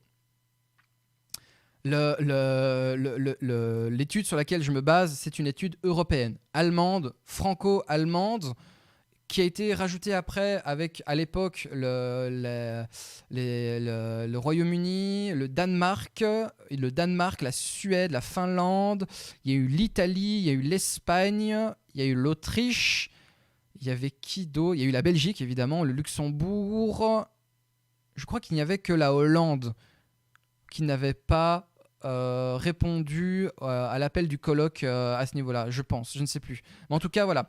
Ça a été fait donc sur les gros pays industriels, industrialisés, on va dire ça comme ça, d'Europe. Donc on n'a pas été du côté de l'Europe de l'Est, comme la Roumanie, la Lituanie, l'Estonie, etc. Parce que ça pourrait être intéressant d'ailleurs de le faire. Mais voilà.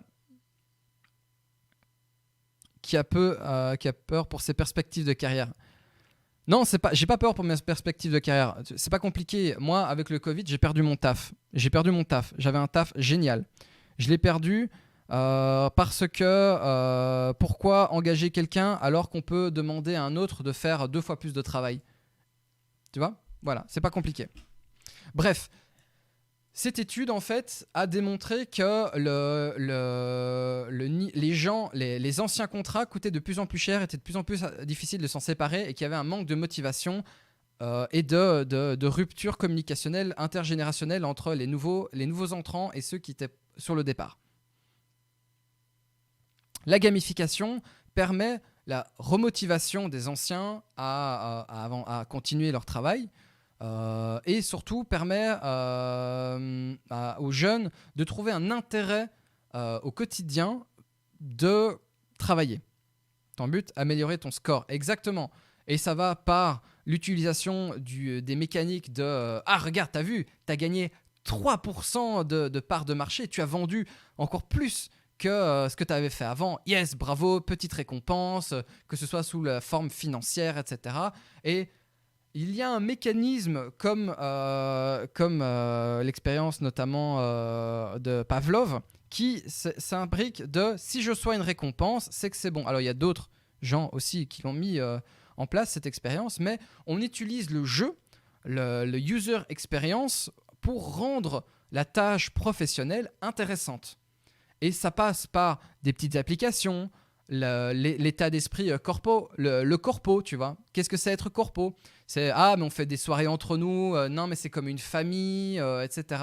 C'est rendre ça amusant. C'est pas juste arriver dans une boîte où tu vas jouer en mode genre jeu vidéo, hein, c'est pas ça. Le jeu, c'est le sentiment, le déclenchement de ce ressenti de jeu.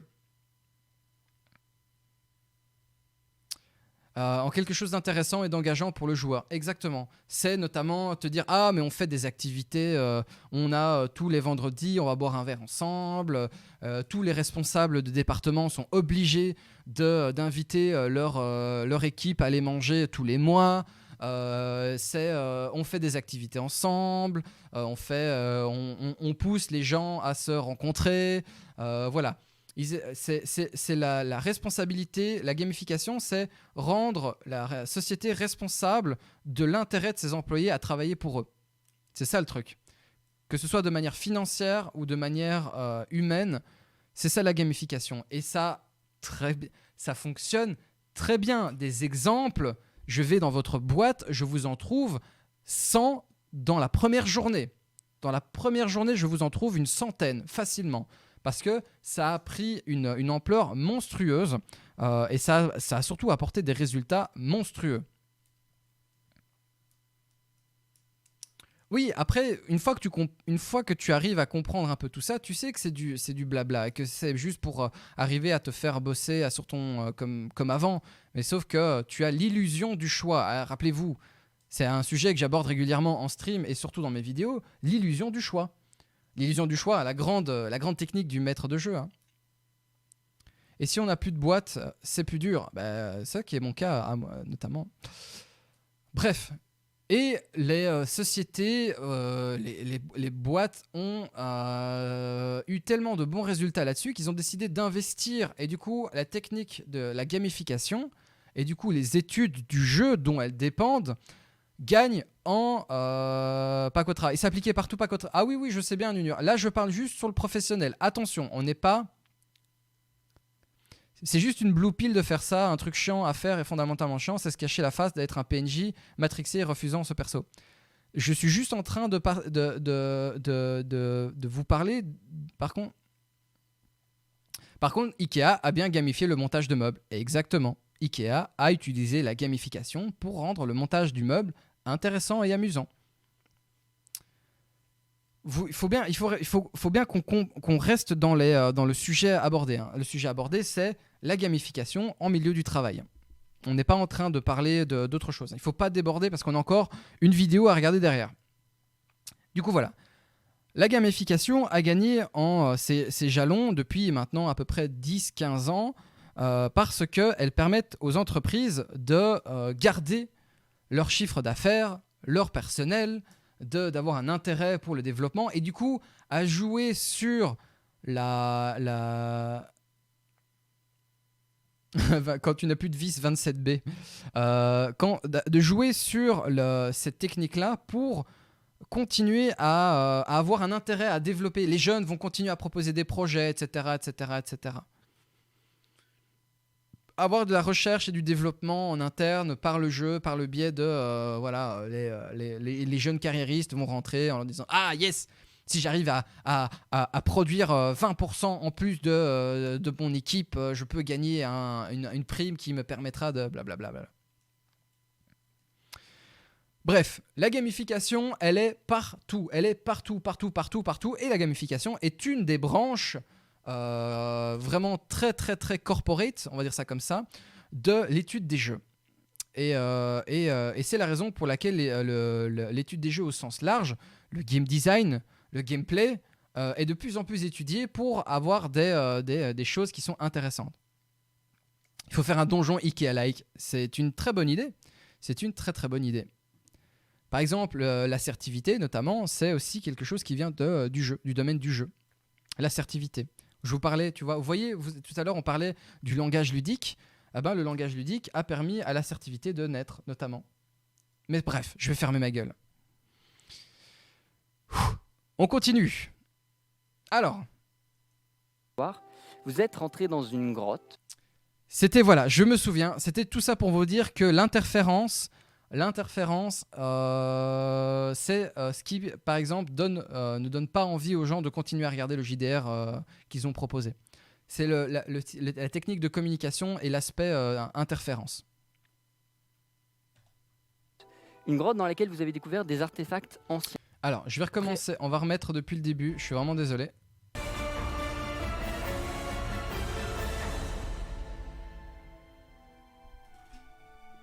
Yes! On est donc parti et on va partir assez simplement en faisant un résumé de ce qui s'est passé dernièrement et de ce qui va se passer immédiatement maintenant. Vous êtes tous les 4 aventuriers en quête de vérité. Vous ne l'avez pas dit pendant vos créations de personnages, enfin vos présentations de personnages, mais vous avez tous vécu un événement un peu marquant il y a à peu près 1 an. Tous les uns les autres, même si vous n'habitez pas au même endroit, même si vous n'avez pas vécu la même histoire, vous êtes rentrés dans une grotte dans laquelle vous avez découvert des artefacts anciens qui seraient signes d'un ancien monde, ce qui ne rentre pas en coalition avec ce que vous ont dit les gardiens. Selon les gardiens, ils ont tout créé et vous existiez. Il n'y a pas question d'ancien monde, il n'y a pas question de passé. Et ça vous a beaucoup intrigué, ou du moins les plus intelligents d'entre vous. Et suite à ça, vous avez plus ou moins décidé les uns les autres indépendamment de partir en quête de vérité et vous êtes amenés à tous vous rencontrer et à former le groupe plus ou moins soudé que vous êtes aujourd'hui. Sur cette route de la vérité, vous avez exploré les différentes îles de l'archipel sur lequel vous vivez. J'ai foiré ma vie. Voilà. Et normalement, on y voit.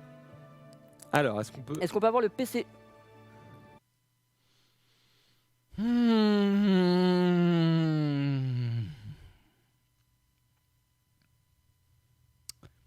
Est-ce que quelqu'un se souvient de la vidéo sur l'erreur de Tolkien que j'ai sortie il y a quelques temps ? En vrai, c'est hyper intéressant, mais je trouve que c'est pas très éthique de faire ce genre de manipulation aux gens. C'est pas une question de manipulation. Tout est manipulation. Hein. La musique de Armelio me met tellement bien. C'est juste un truc pour se voiler la face. C'est vraiment la blue pill et red pill de Matrix. Soit tu vis dans un monde rempli d'illusions et de bons éléments, soit tu vis enfin que le monde est cruel avec des règles sans pitié. Donc tu joues l'un des deux jeux, le naïf ou le cynique, mais qui décide de s'en sortir. C'est vrai et c'est pas vrai. Enfin, non, c'est pas une question de vérité. C'est oui et non. Et de nouveau, c'est pas. Oui, c'est de la manipulation, mais tout est manipulation. Tu peux aller où tu veux. Tu peux aller où tu veux, n'importe où. Tout n'est que question de manipulation. La publicité, c'est de la manipulation. Techniquement, ce que je fais en ce moment, c'est de la manipulation aussi, tu vois.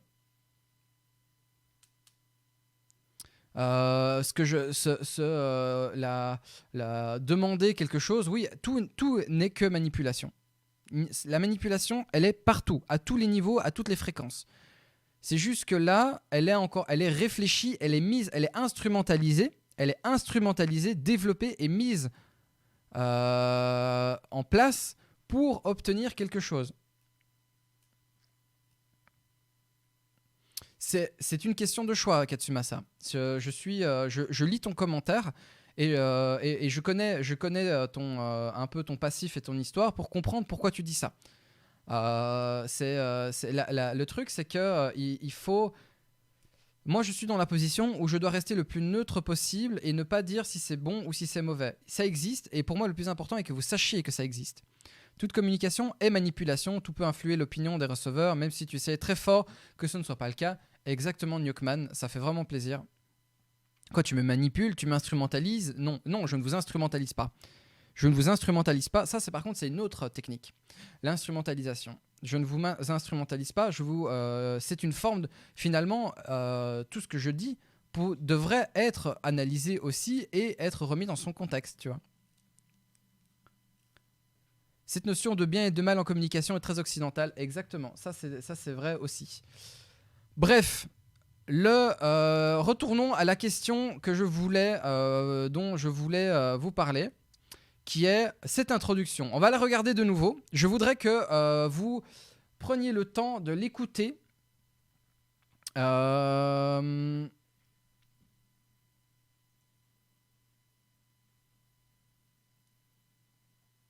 Tac. Voilà, c'est validé, Lefarius. Oui, on a un bot, on a une modération qui est assez...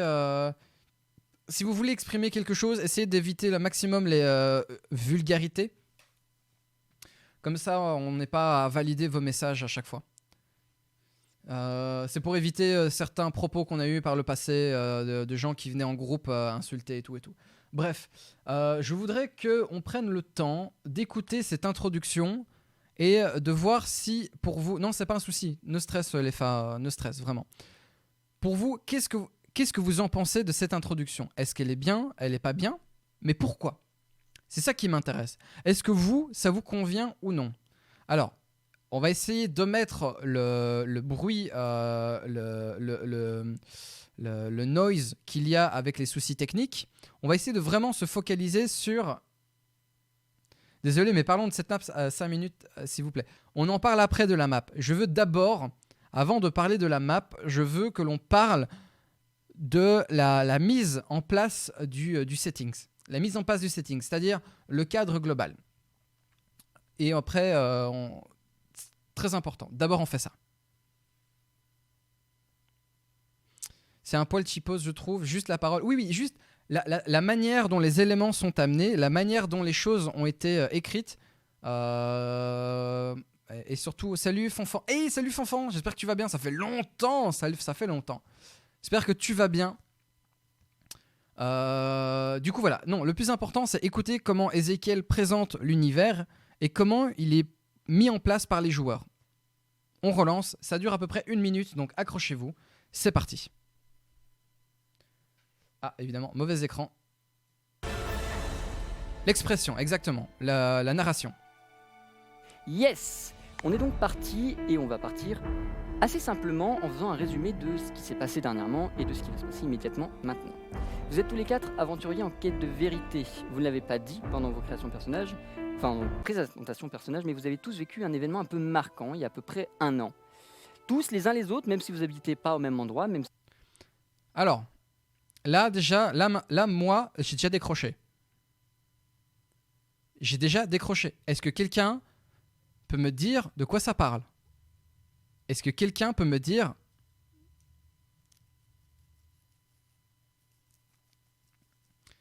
Un coup, on parle d'univers, de règles, sans parler des soucis techniques qui le coupent et le perd au fur et à mesure de sa dictée. Ouais. Est-ce que quelqu'un peut me dire de quoi ça parle? Il n'a pas dit caca. Ça parle de la vie. Vous voyez? Est-ce que vous voyez un peu ce que l'on peut apprendre de ça? Je ne sais pas quel type de settings on a sur l'instant. Le problème, c'est vraiment l'aspect logistique. De rien. Moi, j'entends random JDR, blabla. Run. Tac. Il a parlé de brownies, j'ai pas suivi. On va continuer, mais je vais continuer, on va aller jusqu'au bout et on va essayer de comprendre du coup le nouveau live de la facilité à la Antox, mais avec des actual plays. Bon concept. Non, c'est pas spécialement bon concept, mais alors on va faire pour bien. Mais alors comment faire pour bien commencer une session? Il y a 3 vidéos disponibles sur cette la question. Alors déjà, il y a la vidéo sur l'erreur de Tolkien, qui est ensuite il y a la vidéo sur Dungeonographer. Il y a d'autres vidéos que je suis en train de retravailler d'ailleurs à ce niveau-là aussi. Ça s'embrouille sur les gens, ont déjà eu une intro, mais pas vraiment, mais ça arrive. Ok, ça c'est bon. Attention, hein, je suis pas en mode c'est mauvais. Hein, je veux comprendre. Je veux juste comprendre comment vous l'interprétez en tant que joueur. J'imagine qu'on a des rôlistes dans le chat, que vous êtes majoritairement des rôlistes ou des amateurs de jeux de rôle. Ça parle de présent et de futur, ça parle de rien, c'est fouillis.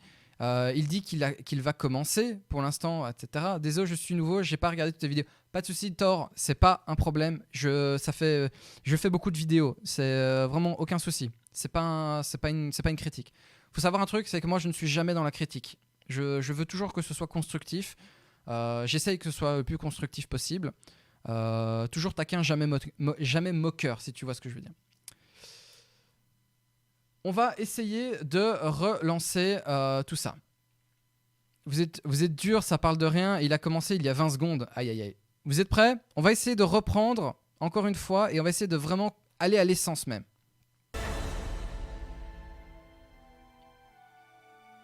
Yes! On est donc parti et on va partir assez simplement en faisant un résumé. On va de partir. ce qui s'est passé On va faire un résumé. Immédiatement maintenant. Vous êtes tous les 4 aventuriers en quête de vérité. Vous ne Cycle. l'avez pas dit pendant vos créations personnages, enfin vos présentations personnages, mais vous avez tous vécu un événement un peu marquant il y a à peu près 1 an.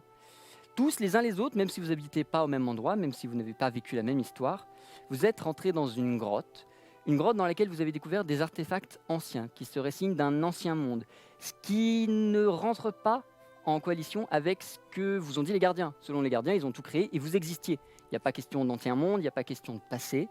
Et ça vous a beaucoup intrigué, ou du moins les plus intelligents d'entre vous. Et Aïe. Référence dans la mise en place du settings à un joueur en particulier, une attaque, une pique compliquée. On est parti, donc on va partir. Ils ont découvert des artefacts anciens. Du coup, il y a déjà une remise en cause. Il y a une remise déjà en cause du settings de base. Donc, de base, il y a des dieux, des soi-disant des gardiens qui auraient créé le monde. Mais en fait, les joueurs ont découvert que ce n'est pas spécialement vrai. Ça ne représente pas... Ils sont tombés sur des artefacts qui ne représentent pas ce que les gardiens leur ont dit. C'est quoi d'autre? Je sais pas. suite à ça, vous avez plus ou moins décidé les uns les autres indépendamment de partir en quête de vérité et vous êtes amenés à tous vous rencontrer et à former le groupe plus ou moins soudé que vous êtes aujourd'hui. Sur cette route de la vérité, vous avez exploré les différentes îles de l'archipel sur lequel vous vivez. J'ai foiré ma vie. Voilà. Et Ok. Une présentation de l'émission serait pas mal, surtout sur le stream où les émissions sont variées. Ouais. Après, Fanfan, ça fait très longtemps qu'on est sur cette vidéo. Mais oui, en effet, il faudrait un meilleur cadrage aussi. Aussi, le groupe est lié par cette connaissance qui remet en question le dogme du monde. Mais pourquoi présenter le monde s'il est remis en question immédiatement, tu vois? D'entrée de jeu. Tu vois ce que je veux dire? Ça met une tranchée d'entrée de jeu. C'est malaisant pour les joueurs qui vont se sentir exclus. La divulgation d'un élément de leur passé que les joueurs n'ont pas révélé, le truc sur l'intelligence, c'est malaisant pour les joueurs qui vont se sentir exclus. C'est un bon argument. C'est un bon argument mis en avant. Rune. Groupe est lié par... c'est la mer Noire, exactement. La grotte de Platon, un grand classique, la grotte de Platon. Ok. Ça remet pas en question le monde, ça le définit directement comme un mensonge. Oui, mais alors, pourquoi commencer comme ça alors qu'il est possible de le faire autrement? Alors j'imagine, je ne suis pas en train de... Parce que le settings de base va expliquer le comportement des PNJ, celui attendu par les PNJ, et va mettre en évidence la différence incarnée par les joueurs. Il veut peut-être de cette manière-là déjà préparer potentiellement, oui, ça peut être une bonne...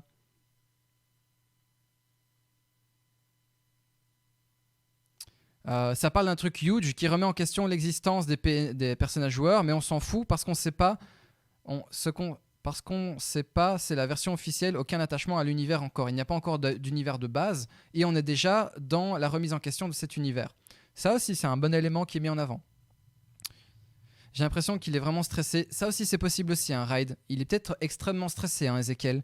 C'est là, il joue, en vrai, de nouveau, hein, c'est pas la personne hein, qu'on critique. Hein. Critique, non, c'est pas la personne qu'on analyse. Attention, c'est une analyse, ce n'est pas une critique, c'est très très différent. Il doit y avoir aussi l'aspect stressant d'être en live avec des problèmes techniques, d'essayer de rattraper le truc. Tout ça, ça rentre aussi en jeu, tu vois. Comme s'il remettait des détails qu'il a oublié de préciser dans la phrase d'avant. Je mettrais ça sur un manque de préparation. Ok, ça c'est ok, c'est toi. Les PNJ sont les personnages joueurs sont des élus qui sont les seuls à comprendre la vérité. Et du coup, d'avance, on sait que le monde ne peut pas être perçu, ne peut pas être cru. Ça se dit en français ça ? On ne peut pas croire en ce monde car de base, ils ont appris que c'était un mensonge. Donc avant même d'avoir joué, on sait déjà que c'est un mensonge et donc toute interaction va par défaut déjà être biaisée. Je ne sais pas si vous voyez un peu le cycle de scénario dans lequel on est déjà. Ça va énormément influencer les décisions et la compréhension du monde par le chat, enfin par les viewers et par les joueurs. Normalement, on y voit. Alors, est-ce qu'on peut avoir le... Tu vas être hautain envers les PNJ car toi tu sais, exactement. Et maintenant on arrive dans la phase que vous voulez tous sans avoir eu de passif à ne pas savoir aussi. Exactement. Ça c'est une très bonne chose mise en avant, LA. J'aime très bon élément mis en avant aussi. Tu vas déjà avoir un passif sur quelque chose que tu n'as pas encore. Mais effectivement, pourquoi avoir choisi de démarrer après cet événement marquant alors qu'on aurait pu découvrir avec eux le lore puis vivre à travers les PNJ le choc de la révélation. Exactement. Ça pouvait être un bon élément d'introduction pour un premier épisode, en effet. On en arrive à la question de la map. Alors, je vous sens déjà très bon élément, Nyokman, Dr. Nyokman. Franchement, je suis très content de ce que vous avancez là. On va arriver sur la question de la carte. PC. Yes, voilà. Vous avez donc les 4 îles, une par clan. Et celle au centre qui est donc l'île globale politique qui n'appartient à aucun clan. Vous avez donc exploré les îles pour... Elle est belle cette map. En fait, j'ai l'impression que on va... c'est l'eau, le feu, la terre et le vent. C'est tous les 4 éléments, l'avatar, etc. Bientôt Aang, l'attaque de la nation du feu, etc., etc. Ah mon dieu. Ça, Akatsumasa, tu dois hurler, hein, toi. Toi qui as un peu touché ta bille. Ça peut marcher, mais ça donne pas de profondeur au monde de premier Avatar le retour. Trouver des pistes et un jour, un indice de taille est venu vers vous. Vous étiez dans un village de nains. Et on vous a parlé des liseurs d'étoiles. À chaque fois que quelqu'un utilise cette map, un géologue passe à l'acte. Oh mon dieu. Mais ça donne pas de profondeur au monde de premier abord, hélas. Ok. Ça vous a rien dit, vous ne connaissez pas, et vous avez posé des questions. Il s'agirait de personnes capables de lire le passé, l'avenir. Alors du coup, on a un nouvel élément, ce sont les liseurs d'étoiles, les spécialistes en mapping et géologie en PLS, exactement. Et encore même dans Avatar, c'est pas aussi découpé que ça. Je me souviens plus du tout de la carte d'Avatar, mais en tout cas, ouais, ok. Dans les étoiles même, vous vous êtes dit que c'était intéressant de fouiller un minimum, surtout pour savoir le passé, le vrai passé. Et du coup, vous avez commencé à faire jouer... Oui, mais j'ai une question alors. J'ai une question sur l'écriture de ton settings. Si les liseurs d'étoiles peuvent lire le passé, le vrai passé, comme les joueurs ont l'impression de chercher, comment est-ce qu'on peut être sûr que les liseurs d'étoiles, pardon, ne soient pas eux aussi influencés par l'acte des gardiens, des fameux gardiens qui ont apparemment réussi à la mettre à l'envers à tout le monde.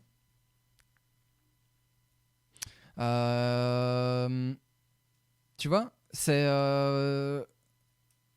comment on peut justifier ça? Est-ce que le fait de se poser des questions, d'apprendre la vraie vérité à travers les liseurs d'étoiles, alors que les étoiles sont à la map d'Avatar? Ok, je vais prendre ça. Juste et vite, envoie-le moi par MP alors à la rigueur, Bilou. Comme ça, je suis Tu as la map d'Avatar, elle est là. Ah, voilà, la map d'Avatar, elle est là. Ok. Ah oui, non, ça n'a rien à voir. Hein. Ça n'a rien à voir. Hein. Le beau lien, ce spam lien, exactement. Du coup, comment arriver... Ok, on va continuer à ce qu'il est. On va continuer son explication. On va continuer l'introduction du lore. Vos relations, parfois les plus sombres, pour essayer de choper un entretien avec un leader d'étoiles et vous avez réussi. Pour l'instant, vous êtes sur l'île centrale au niveau où il y a la petite pine noire, dans une ville qui s'appelle Gora. Gora, c'est un peu la capitale de ce monde, toutes îles comprises. C'est le pôle économique, culturel et politique. Mais 4 îles, 4 clans différents, avec une île centrale, avec tout le pôle économique et culturel et politique au même endroit. Avec des liseurs d'étoiles dont ils ont... Ok, ça c'est va. surtout là où vous êtes tout de suite. Vous y êtes arrêté de 3 jours, le temps de faire le plein de vivres, parce qu'après vous allez repartir. Mais là, tout de suite, ce soir, vous avez rendez-vous chez un liseur d'étoiles pour en apprendre plus. Le rendez-vous est fixé dans un manoir, un peu à l'écart de la ville. Et quand vous arrivez, un gnome, valet visiblement, vu sa tenue, vous fait entrer dans un couloir, puis un autre. Et vous arrivez dans cette étrange pièce. Ok. Si le dogme semble être aussi important pour les gardiens, comment justifier l'existence des liseurs d'étoiles? On le saura peut-être plus tard. Exactement. Pour en apprendre plus sur... Ok. C'est une bonne question d'écriture à Newkman, en effet. Ok. Ok. Au mur, une quantité astronomique d'ouvrages scientifiques pour la plupart. Et en haut de cet étrange mécanisme que vous ne connaissez pas, vous voyez un vieux reptilien. Les reptiliens, ils sont là! Il est affairé dessus et ne vous a même pas remarqué entrer. Le valet s'est retiré et il ne reste que vous dans cette pièce et le vieux. Que faites-vous? On va peut-être commencer par aller lui parler, s'il parle notre langue toutefois. Alors, on appelle ça un liseur d'étoiles Ce sont les liseurs d'étoiles. ou un charlatan, ça dépend évidemment Propose que de Max n'aille pas lui parler. la manière d'interpréter les choses. Je ne demande qu'à me tromper. Bah, qui veut aller lui parler? Bah moi, je peux pas même pas rentrer dans la pièce, je rentre pas dans les Toi, couloirs. tu rentres même pas dans le couloir, très bien. Bah écoute, je vais y aller. Tu hein. veux y Personne aller, se dévoue, ah. donc je vais aller parler à Tu vas y aller, Chronos? ce petit bonhomme. Allons-y. Que dis-tu? Et là, il est vraiment concentré sur ce qu'il fait. Il vous a pas entendu parler. Entrez. Donc, Allô le reptilien, donc il était sur l'oculaire de son espèce de télescope. Tu le vois reculer. Ok. Là, c'est le moment où il va devoir faire une interprétation et on va voir aussi le niveau de point de vue qui va être mis en place. Ok, donc ça, c'est un moment qui va être attendu, notamment vis-à-vis des joueurs et de la table, et surtout de la manière dont ça va être présenté. Il y a des éléments de mystère qui sont disséminés ici et là, mais l'intro est très descriptif, peut-être pour embarquer les viewers. Ouais, peut-être. Prendre le temps de regarder en bas. Ah, c'est vrai. Et vous le voyez commencer à se relever et descendre longuement, péniblement les escaliers pour vous rejoindre en bas. Il essaye peut-être de se remémorer en même temps et peut-être qu'il gratte du temps pour essayer de se rappeler. Merde, c'est qui déjà cela? Je sais que j'ai rendez-vous, mais je sais pas qui c'est. Donc, voilà. Je crois que je vais m'arrêter ici. Là, je commence à en avoir ras le cul. En vrai, je commence à en avoir ras le cul. Parfait. 23 minutes 43, que de discussion. 5h30 de discussion, hein, évidemment. Tac.